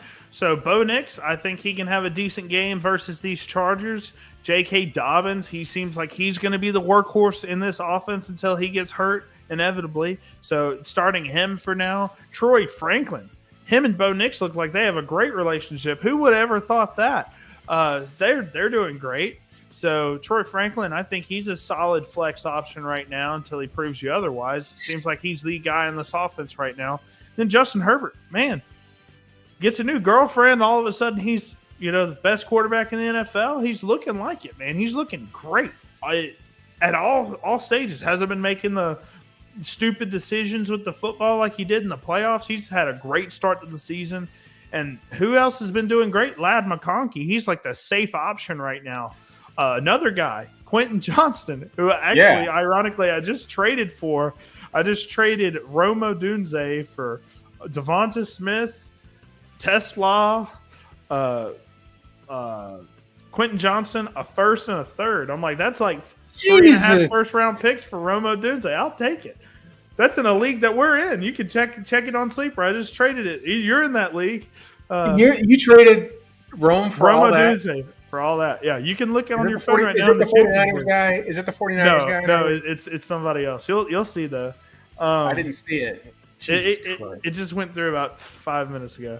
But Quentin Johnson, I think, for whatever reason, he just keeps getting open deep, and he learned how to catch a football. I don't understand. So that league solid was option getting there on as me well. for trading James Cook to you for DeAndre Swift, but James Cook is looking phenomenal, man. yeah, He's it looks like looking you won great. that trade. But I don't think the Bears have any other options that they really like. Absolutely. So And then for the sit, I don't know what's going on with the deep ball from Bo Nix, but him and Cortland Sutton just haven't been on the same page all year. With that same notion, Marvin Mims, their deep guy, he hasn't been able to get things cooking. RJ Harvey, I love the talent. I love the explosive playability, but he's just not a guy that is getting a lot of carries right now. I did not have a great week. I think he had 8 carries for 5 yards last week. well, when you're in college till you're 42 years old, that's kind of what happens. There's a reason you're in college till you got your doctorates, your masters. Well, his was more so injury related, and then he had the breakout season with UCF last year. But regardless, I think RJ is a great talent. He just has to get integrated into the offense more, or you have to wait for a JK injury. So I think Omarion Hampton, I'm weirded out by this thing right now. I think Omarion Hampton, great talent. I think you take him in the first round for a reason, but I've always said Najee Harris is going to be annoying for anybody that owns Omarion Hampton right now, because Najee's just good enough to where he's going to demand carries every single week. And Omarion Hampton and Najee last week, they had both 8 carries, and I think that's going to be the standard at least for a little while. Why use both? Why use one back heavily when you have 2 basically of the same back? That you can keep them both fresh and utilize them both. And I guarantee you that's what Harbaugh's going to do. He doesn't care about our fantasy points. He cares about having 2 fresh backs all game. So that's exactly what he's going to do. And until Najee, I know Najee will not be on the Chargers next year because of this, because of Omarion Hampton. But I think Omarion Hampton, he's a great 2026 play. But right now, I'm not so sure to start either one of these guys because of the split. But outside of that, I think that's the only controversial thing in this list. Well, I would start Quentin Johnston because I think Pat Surtain is going to be taking Ladd McConkey all day. So, other than that, it's pretty good. I'm not in on any of those guys. Pat, I don't know if he's going to be playing this week. You know, the injury on the field last week, we'll see. We'll see if he's 100%, but he looked like he was a little roughed up. So, love PS2, though. Love PS2. He's a dog. But let's go ahead and go into the next matchup. How about some really exciting matchup here? Hey, Spencer Rattler, huh? What about some Spencer Rattler versus the 49ers of all people? Did somebody say that Spencer Rattler matured before the season start? And did somebody say that it wasn't talking a bunch the worst thing since cracked eggs and that Spencer Rattler is going to get it under control here? I'm going to interrupt you before you say anything about this. I'm taking the points. I think this is the Seahawks. I think the Saints can win this football game. Everybody's seeing ghosts, man. What do you want to do? You know? Yeah, I like Kamara. I like Olave. I like everything that Spencer Rattler's doing. They're just keeping grinding. The team's not falling apart. They're not finishing yet, but they haven't exactly been blown out of the water. They stayed in that game, though, versus a good 49ers team. And Seattle was kind of going neck and neck for a while there and just happened to pull away based off some poor play from the opposition. But it's a tough place to play up there in Seattle. But I'm going to take the Saints in the points and sprinkle a little money line here. This might be a little juicy first win of the season on the road for the Rattler from Chandler, Arizona, right here in my neck of the woods. You may see somebody on the green side of the graphic here. His name's Spencer Rattler, the Oklahoma, South Carolina Gamecock. I don't like this Seahawks defense at all. No. I think Rattler could have a good day. I think the biggest part about a quarterback, Spencer Rattler's always had the talent. Highly touted recruit. You know, he's shown the ability to be a good quarterback before. He might be a little undersized. Who cares, okay? He went out there last week. I think the most important part about being a quarterback is having your confidence and being able to throw the passes when you know you can throw them, not second-guessing yourself. He was firing on all cylinders last week. 3 touchdown passes, no picks. Greatest game of his life, okay? Biggest stage versus the 49ers. Go out there. Yes, they were at home, but still, this is a great performance versus a good team. I think Rattler's in for another solid game. Now, don't start him over your accomplished quarterbacks, right? You guys that have been good the first 2 weeks. But if he's there, if you're having to choose between Rattler and Darnold, probably going with Rattler here. So Yeah. love Rattler this week. Kamara, he's getting a ton of passing game work. He's getting pretty much all the carries. So love him. He's been consistently good over and over and over. Olave seems like he's a focal point in the offense now, unless he gets hospital balled. Hopefully that doesn't happen. And then Sam Darnold, I do think he can have a day. Mac Jones had a day versus this defense. I think Sam Darnold can do something similar, but who knows? Sam Darnold could just throw up all over himself. We'll see. But a guy that's not going to throw up all over himself is Jackson Smith-Njigba. He is the guy. He's the wide receiver one in this offense. Going to lead the team in targets pretty much every single week. So he's a no-brainer start for me. If he's your wide receiver one, I wouldn't feel bad about it at all. And then for the Seahawks, Cooper Kupp has been irrelevant this year. I think he's got 3 or 4 targets on the year. I'm okay. I'm staying away from him for now. Charbonnet had a horrible week last week. I'm kind of staying away from the Seahawks backfield in general because you saw he had a great week 1. Kenneth Walker did nothing. Then week 2, Kenneth Walker went crazy. Charbonnet sucked. He's got an injury, I think, too. Charbonnet, yeah, he's been a little banged up. So is Kenneth, but Kenneth looked like he was phenomenal last week. So I'm staying away from the backfield in general. If I'm a dynasty owner, if either one of these guys, I like Charbonnet as a hold, but Walker, totally out on him, and he'll probably prove me wrong. Arroyo, their second-round pick tight end, he just hasn't really done much this year either. Vele, he catches the touchdown. People are saying he's going to get more integrated into the offense. Don't buy that right now until you see it on the big screen. And Rashid Shaheed, he's only relevant if he catches a big-time catch. So staying away from any of those types of receivers. Yeah, I agree with all the sits, all of them. I would start Darnold's Darnold, like iffy. Darnold's iffy for me. But I would put Kenneth Walker in there because Charbonnet's injury. I think you get enough volume there to where he's worthy of a start. That's all I'll say. Fair enough. Let's go ahead and get to the next game. Rocking and rolling through these bad boys. We got the Cardinals going on the road versus the San Francisco 49ers. Mac Jones kind of soothes the stomach pains of any 49ers fan saying, look, I might be the best quarterback on this roster, you know?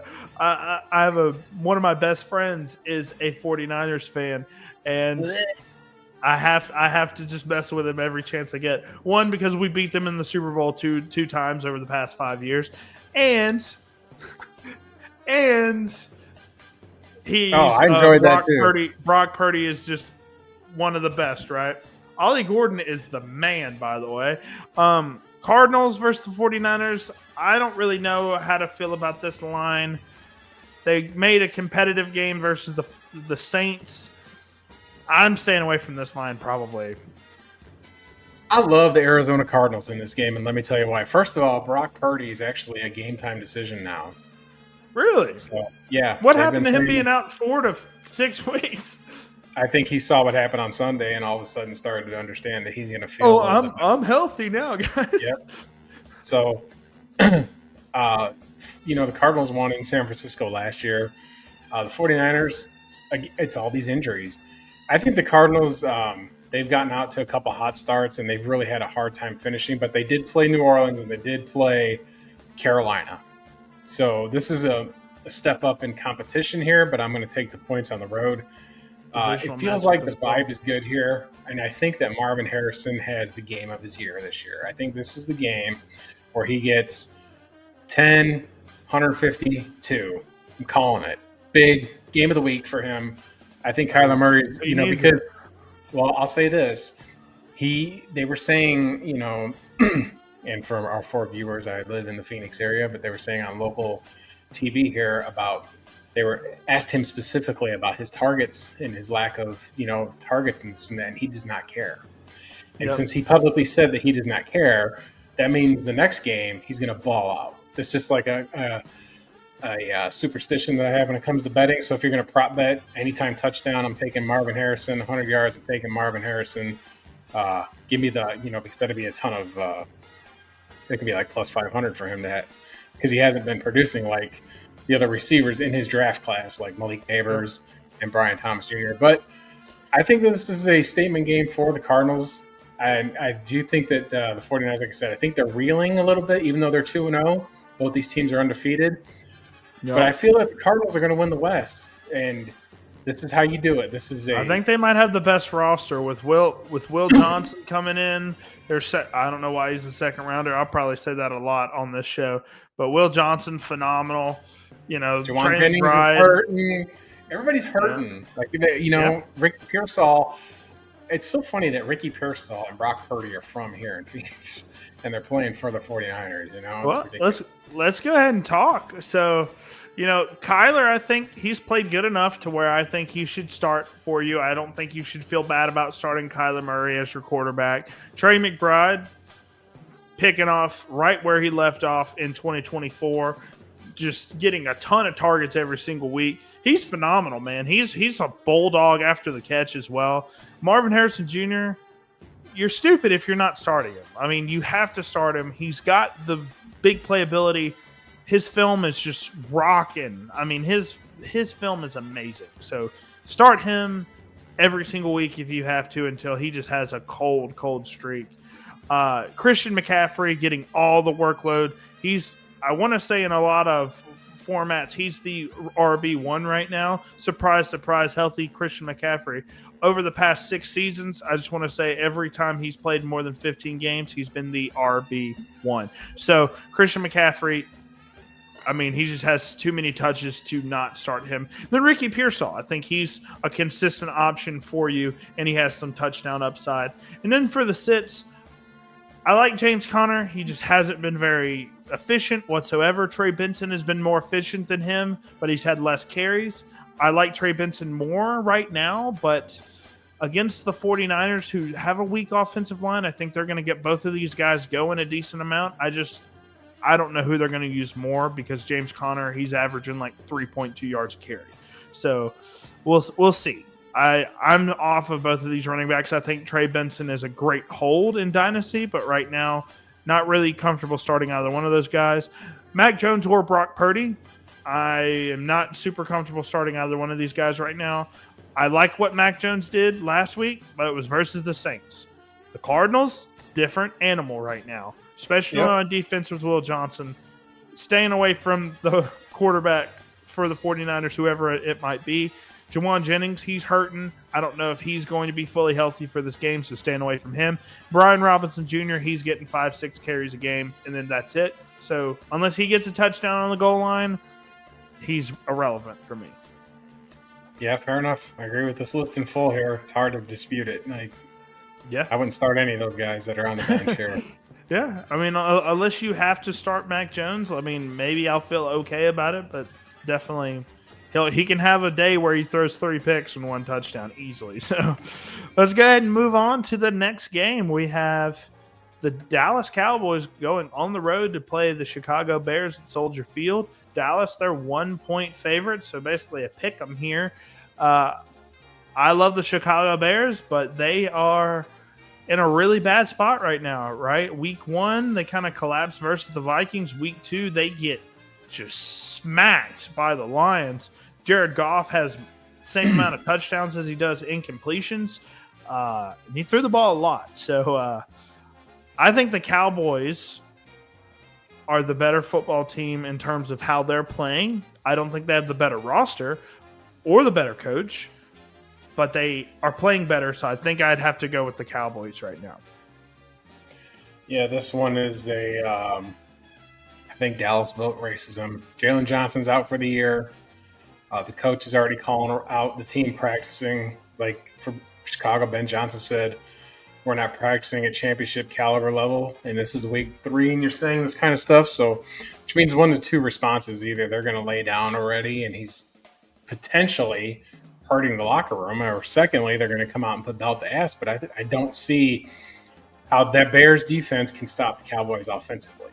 CeeDee Lamb, there's no Jalen Johnson there. So with him being out for the season, I think CeeDee Lamb is another guy that's going to have, can have 8 for 125 and 2. Yeah. I don't think that the Bears match up with this team even close. Jalen Johnson out, that's a big. Yeah. And then as far as the Cowboys defense, they're going to be on a mission to kind of prove themselves with the whole Micah Parsons thing, going to Green Bay. But they still got playmakers up front, and they've got Trayvon Diggs, I think, is going to be out, though. Or no, it's Deron Bland. One of them guys are out. One of them's always out. But nonetheless, I think that the matchup for Dallas's offense fares better than the Bears' defense as opposed to the Bears' offense and the Cowboys' defense. Kenny Clark knows Chicago, so I think that they're going to make Caleb Williams. I don't think the pass rush will be relentless, but I think that the Cowboys win this game by 6. So I'll lay the point there. And the Bears start out 0-3, which is music to my ears, but the Bears just are completely inefficient. The two guys that you got starting there, that's it. There's nothing else on this team offensively. Burden's not there yet. I completely agree. They can't get the run game going, but Caleb, look, I know people, they'll say what they want about Caleb. He's been playing in fantasy as a top 10 quarterback. Can't argue that. He's been playing great in terms of a fantasy weapon, right? So Dak Prescott, I think he's been on a heater, man. He's been playing really good football this year, despite what the stats say. Really like what he's put on film. Javonte, and I said this last week, he is not the same runner he was at North Carolina, but he is playing with purpose. He is playing his heart out because he needs a job. And he knows it's close. People didn't know if he was going to be a starting running back this year. He's been playing his ass off. He's getting extra yardage every single run. So I think Javonte, he's going to be a goal line guy. I think he can be a really – Tyreek just caught a touchdown. So Javonte, definitely good stuff there. CD Lamb, he's a no-brainer. Start every single week. You got to start him. He's going to get a ton of targets, a ton of yards. He's just that talented.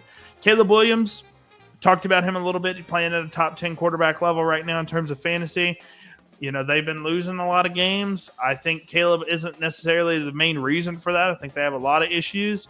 But Caleb, he's been playing well, so I'm going to keep Caleb as my QB2 and feel really good about it. And Rome Odunze, he's been killing it as well. Not just because of the touchdowns. He has 3 touchdowns on the year through 2 weeks.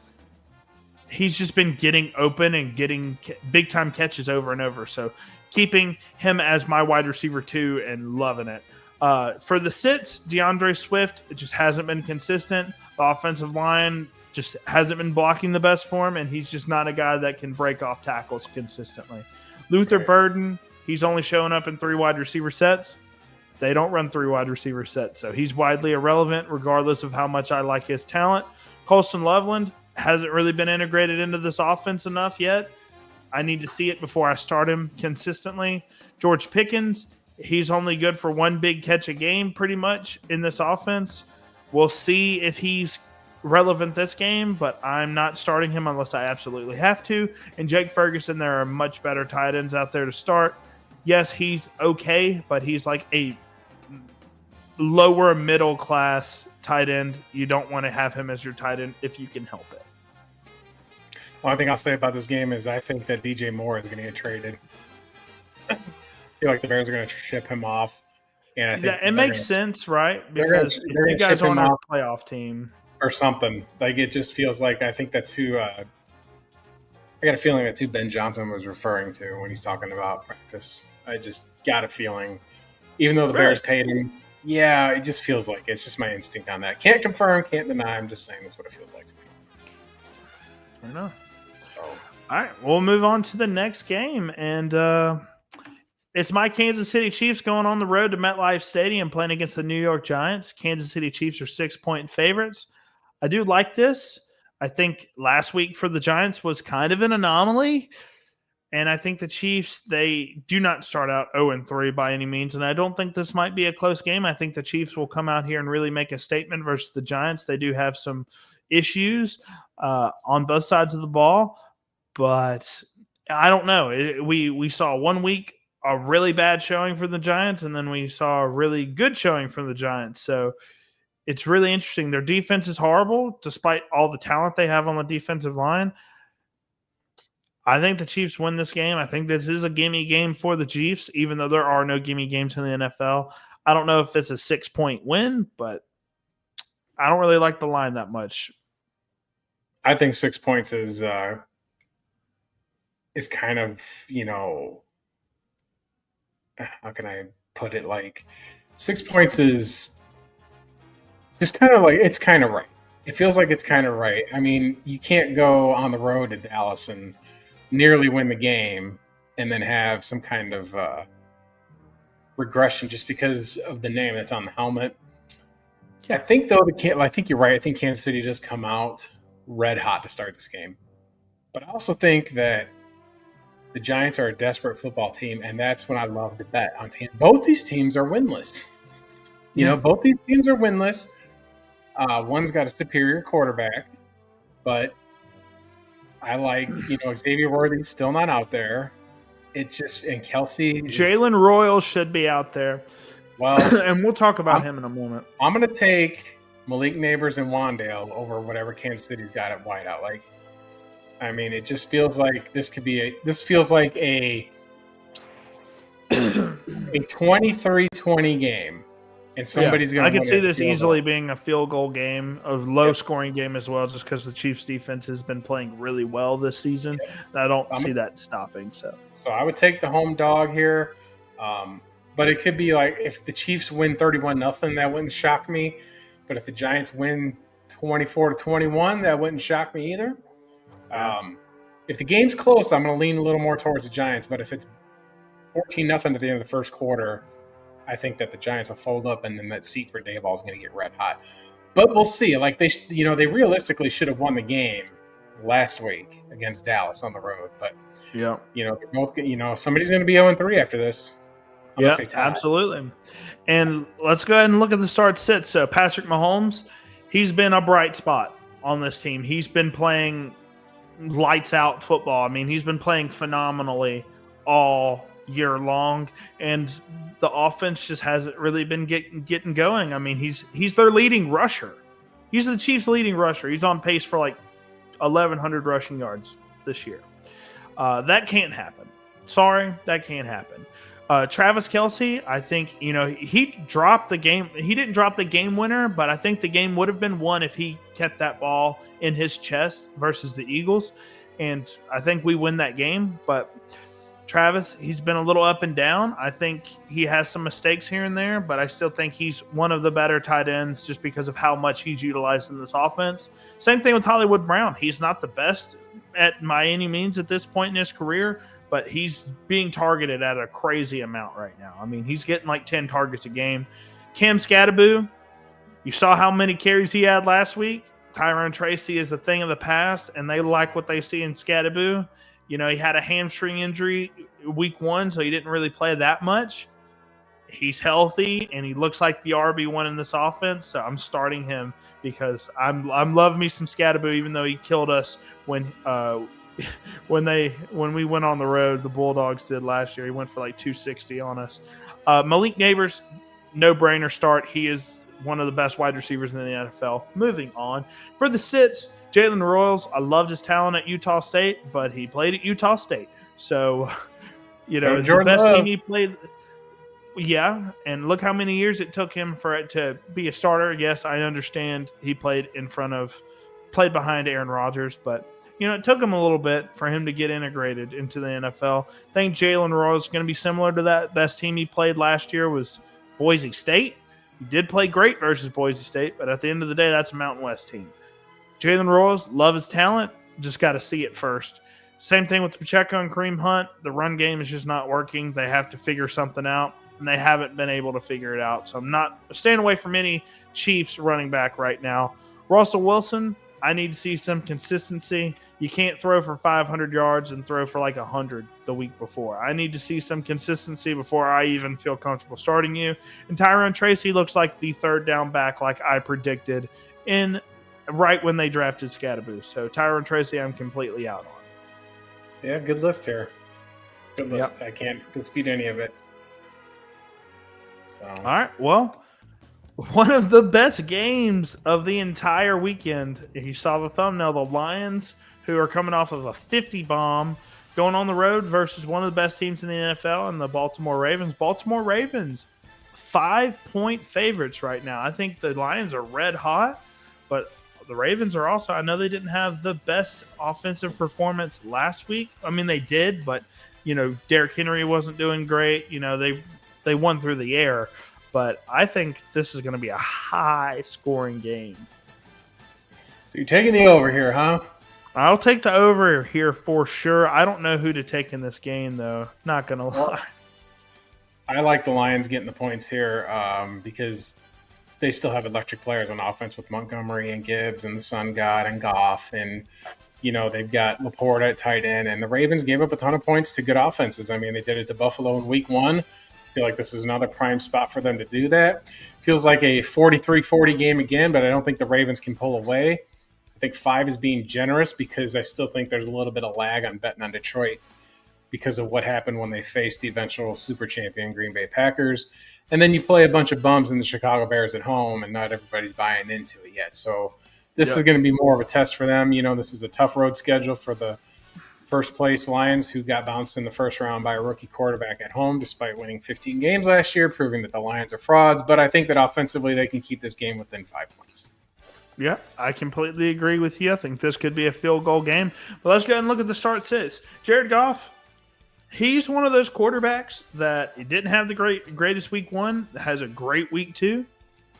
I'm bought into him. He looked great. Looked like the offense was really firing. I think Jared Goff is a start for you at your QB2 spot. Jahmyr Gibbs, phenomenal. One of the best running backs in the NFL. Georgia Tech, former Georgia Tech Yellow Jacket. Jahmyr Gibbs, fantastic player. I would be shocked if you don't start him every single week. Same thing with Amon-Ra St. Brown.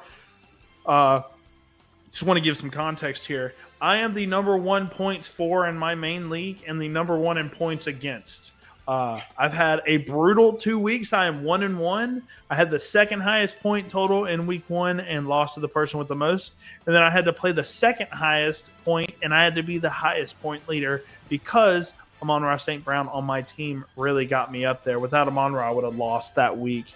Jeez Louise. It's been a rough couple weeks fantasy-wise for me. I've won a lot more than I've lost, but man, I need to stop playing against this Baker Emeka Buka stack, man. Who would have thought? Lamar Jackson, come on.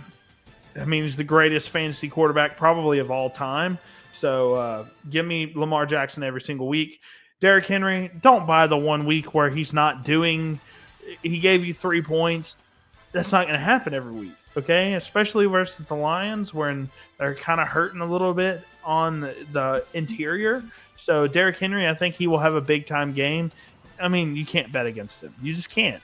And then for sits, David Montgomery every single week. I do like him as a player. I love what he brings to the offense, but it just seems like every week David Montgomery, his shares are just going less and less and less, right?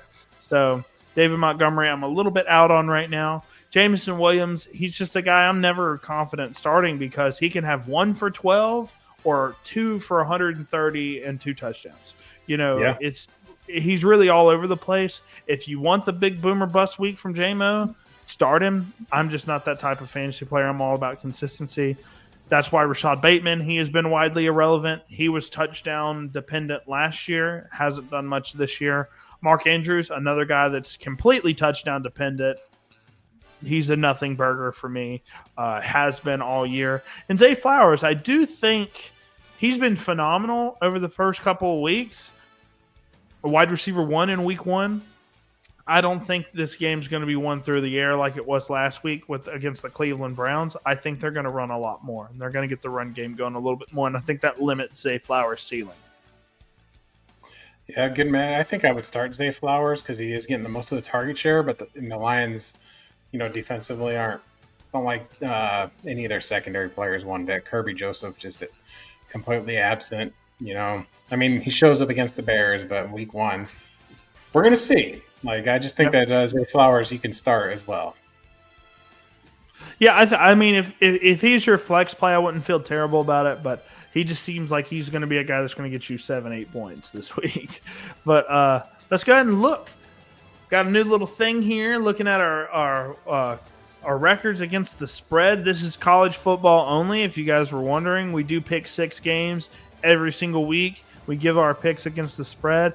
And if week 3 didn't exist, we have 3 losses for me and 2 losses for Justin. We had we went crazy bad for week 3. But week 4, we get some interesting matchups. I'm I'm 9-8. You're 9-7. We're going to keep it above 500. We're going to have winning records versus the spread this whole season. But first game we have Texas Tech going on the road versus Utah. I love the Red Raiders here, plus 3.5. How do you feel about this? I think Lubbock has really got a solid team. I think they got one of the best rosters in the country. They do, and that's one that they're purchasing. The hook is really what the hard point is here, but I'm going to take the Utes at home yet. Still, I think that Texas Tech is a year away. You know, with this opening of the NIL, they're able to recruit like crazy and get 5 stars that want to go in the middle of Northwest Texas, which is a whole lot of nothing. So if you want to get somebody to come to that part of Texas when there's better options in the state, you better open up the checkbook. But I do think that Utah can pull this off at home. I think they can win the game by a touchdown. Texas Tech, like I said, they just feel a year away. It's on the road. Utah is a really tough place to win at home or win at. So give me the Utes. I'll lay the 3.5 here. Sweet. Oh, we get the next matchup, a team that we really like and a team that we're not so sure on. We've got Auburn going on the road to play the Sooners, the Oklahoma Sooners. We love some John Mateer, Heisman front runner right now, as it seems. The Sooners are 6.5-point favorites. I do like the Sooners to cover here, plus 6.5. So here's where we agree. Jackson Arnold might be a revenge game in his mind. You know, he thinks it. But Auburn, they proved they won on the road against Baylor. But Baylor really does give up a lot of points. Their defense is gashed up. But I'm going to take Brent Venables and the defense here. John Mateer is a better quarterback than Jackson Arnold for a reason. There's a reason they replaced him. I'm going to lay the points. I think Oklahoma wins this game by 10 or more and kind of humbles Auburn a little bit. And it's not just because I'm wearing the Alabama hat. I just got to see Auburn pull off a big win. It's going to be tough for them on the road. Yeah, just give me Coach Venables here. Remember what I said at the beginning of the season? Oklahoma, is going to be great. I said, what I've said about Texas might not, lose 4 games here. And everybody kind of raised their eyebrows when I said Oklahoma's going to rid Red River, and feels like it's trending into that direction. So I'll take the Sooners. I'll lay the points. Yeah, I'll say 30-20. Oklahoma wins. All right, now we have Illinois, number 9.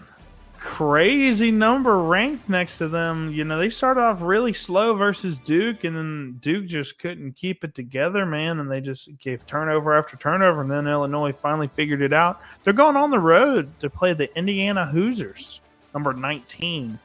Illinois, minus 5.5-point favorites. I kind of like Indiana here a little bit, man. I know you're probably on the side of Illinois, and I do like Illinois. But so for me, it's Illinois is the favorite. Illinois is a 5.5-point favorite, yeah. So just so you know, going forward, IU is constantly how Indiana is referred to. Really? So yeah, for Illinois, let me double check that real quick just to make sure. Okay, well, while you're validating that I'm right, I'm going to say. No, I'm talking about. I want to make sure I have the line right. Yeah. So, because I think Illinois could be the favorite, but IU is just what Indiana's called. Illinois would just be ILL. They don't go by IU. Indiana goes by IU. But either way, I think Illinois is the favorite because they are the higher-ranked team. That would make a little more sense here for the line. But I like Luke Altmaier. I think that Illinois with Brett Bielema has a lot to prove. Indiana is in my doghouse for their cupcake scheduling last year. I apologize. The Hoosiers are not 5.5-point favorites. They're 6.5-point favorites. Indiana's the favorite? They are 6.5-point favorites, not 5.5. So I'm going to go Illinois, switch that. I'm going to go plus 6.5 Illinois. So that makes me want to lay a money line bet here. I think Illinois wins the game outright. Better quarterback, better coach, better culture, better tested. Indiana plays Little Sisters of the Poor and Little Children of the Poor. And, your local high school teams start the season. They ain't beat nobody worth a lick. Big Ten conference plays here. Illinois wins. I would say 24-14 here, outright winner. Play that money line. Absolutely play the money line. All right. Well, I like that. Now, I want to talk a little bit about something. Florida. Uh-oh. They go to Death Valley. Okay. Tough place to play. Okay, play LSU. Good team. Florida.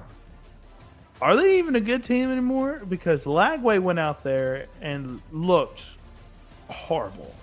5 picks, did not look comfortable whatsoever in the pocket. He was just running for his life for no reason.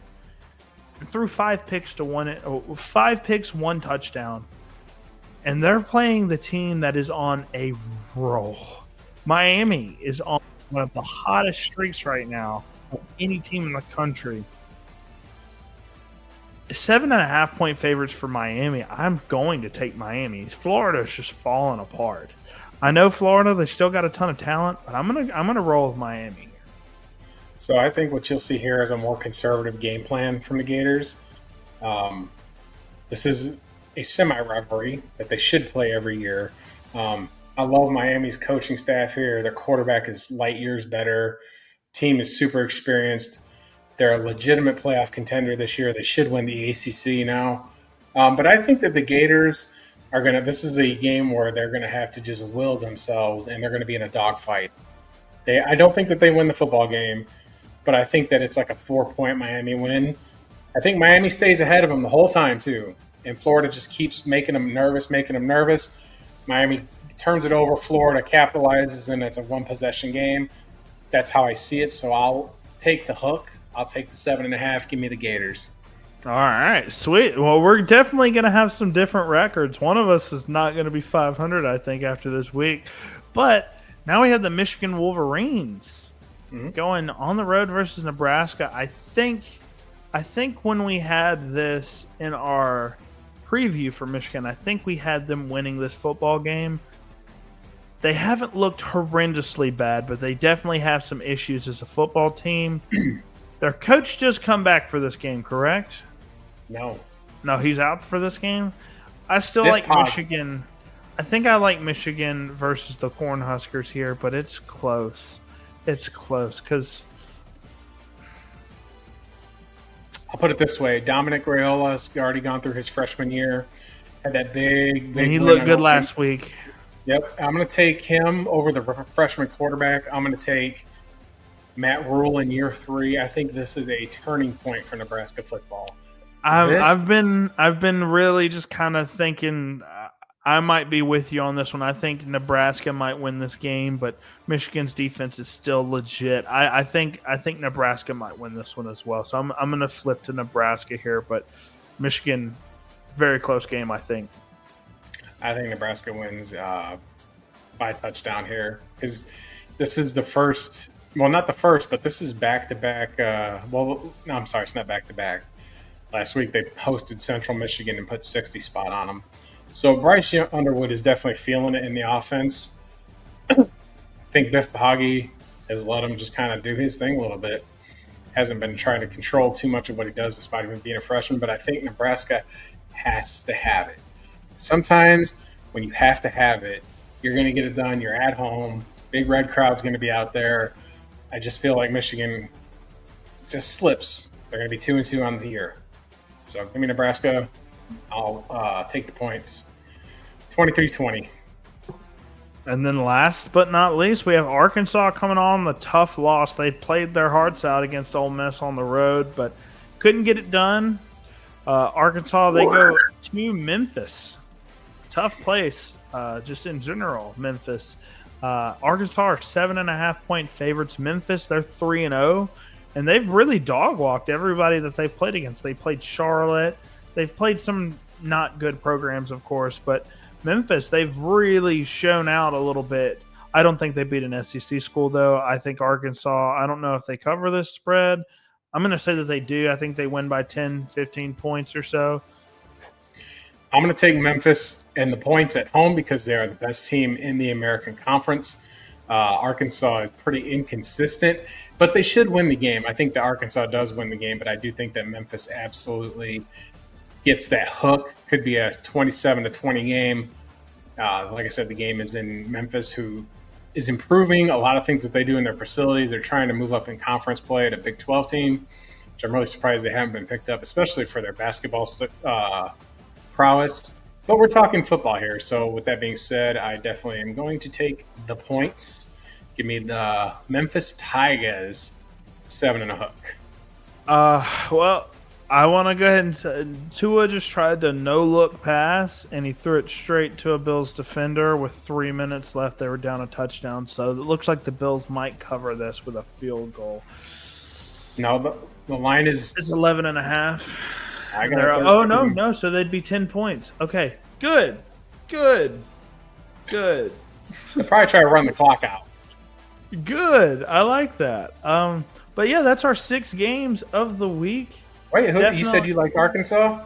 I do like Arkansas plus 6.5 here. 7.5. I think they win by probably 12, 13 points. I think they looked really good versus Arkansas. They looked really good versus Ole Miss. I think they'll look really good against Memphis. They haven't really proven themselves versus any good competition. So, Bobby, what do you got to plug for our 4 viewers? Guys, work has been crazy this week, so I haven't really put out any videos, unfortunately. I'll be back in full swing next week. But, just definitely just check out the channel. Check out both the channels. You want the betting side, he's got you covered on the shorts every single day. For me, I'm trying to make you win your fantasy matchups. Got a lot of good reviews in the Discord thus far. Got a lot of people starting off 2-0 with some of my advice, so happy with that. You see our winning records versus the spread. I think it's only going to get better from this week on. So definitely check out the spreads that we got going on here and take some of our lines. I think you'll be successful in both fantasy and the financial. And remember, next week, guys, we have a special guest that's going to be joining us at the same time on excited. Thursday. It's our last Thursday show, hopefully, of the year, but we do have lives. We do have families, so that's why things got bumped from this week as well. But super amazing guest is going to show courtesy of Cut Bet through a little connection. And make sure that you sign up with Cut. Use code COVER2CASH and win yourself some money. We give you guys betting advice on this channel. We give you fantasy advice. All we ask you to do is like and subscribe to our stuff. And next Thursday, 9 p.m. Eastern, we will have a special SEC player that played for the Gamecocks, but we will not tell you who that is until we come up with a little video preview for what's going on. So with that being said, on behalf of Bobby and Bobby's Big Board, I am Justin from Justin Paul Sports. Have a fantastic weekend. Enjoy the games, and roll tide, y'all.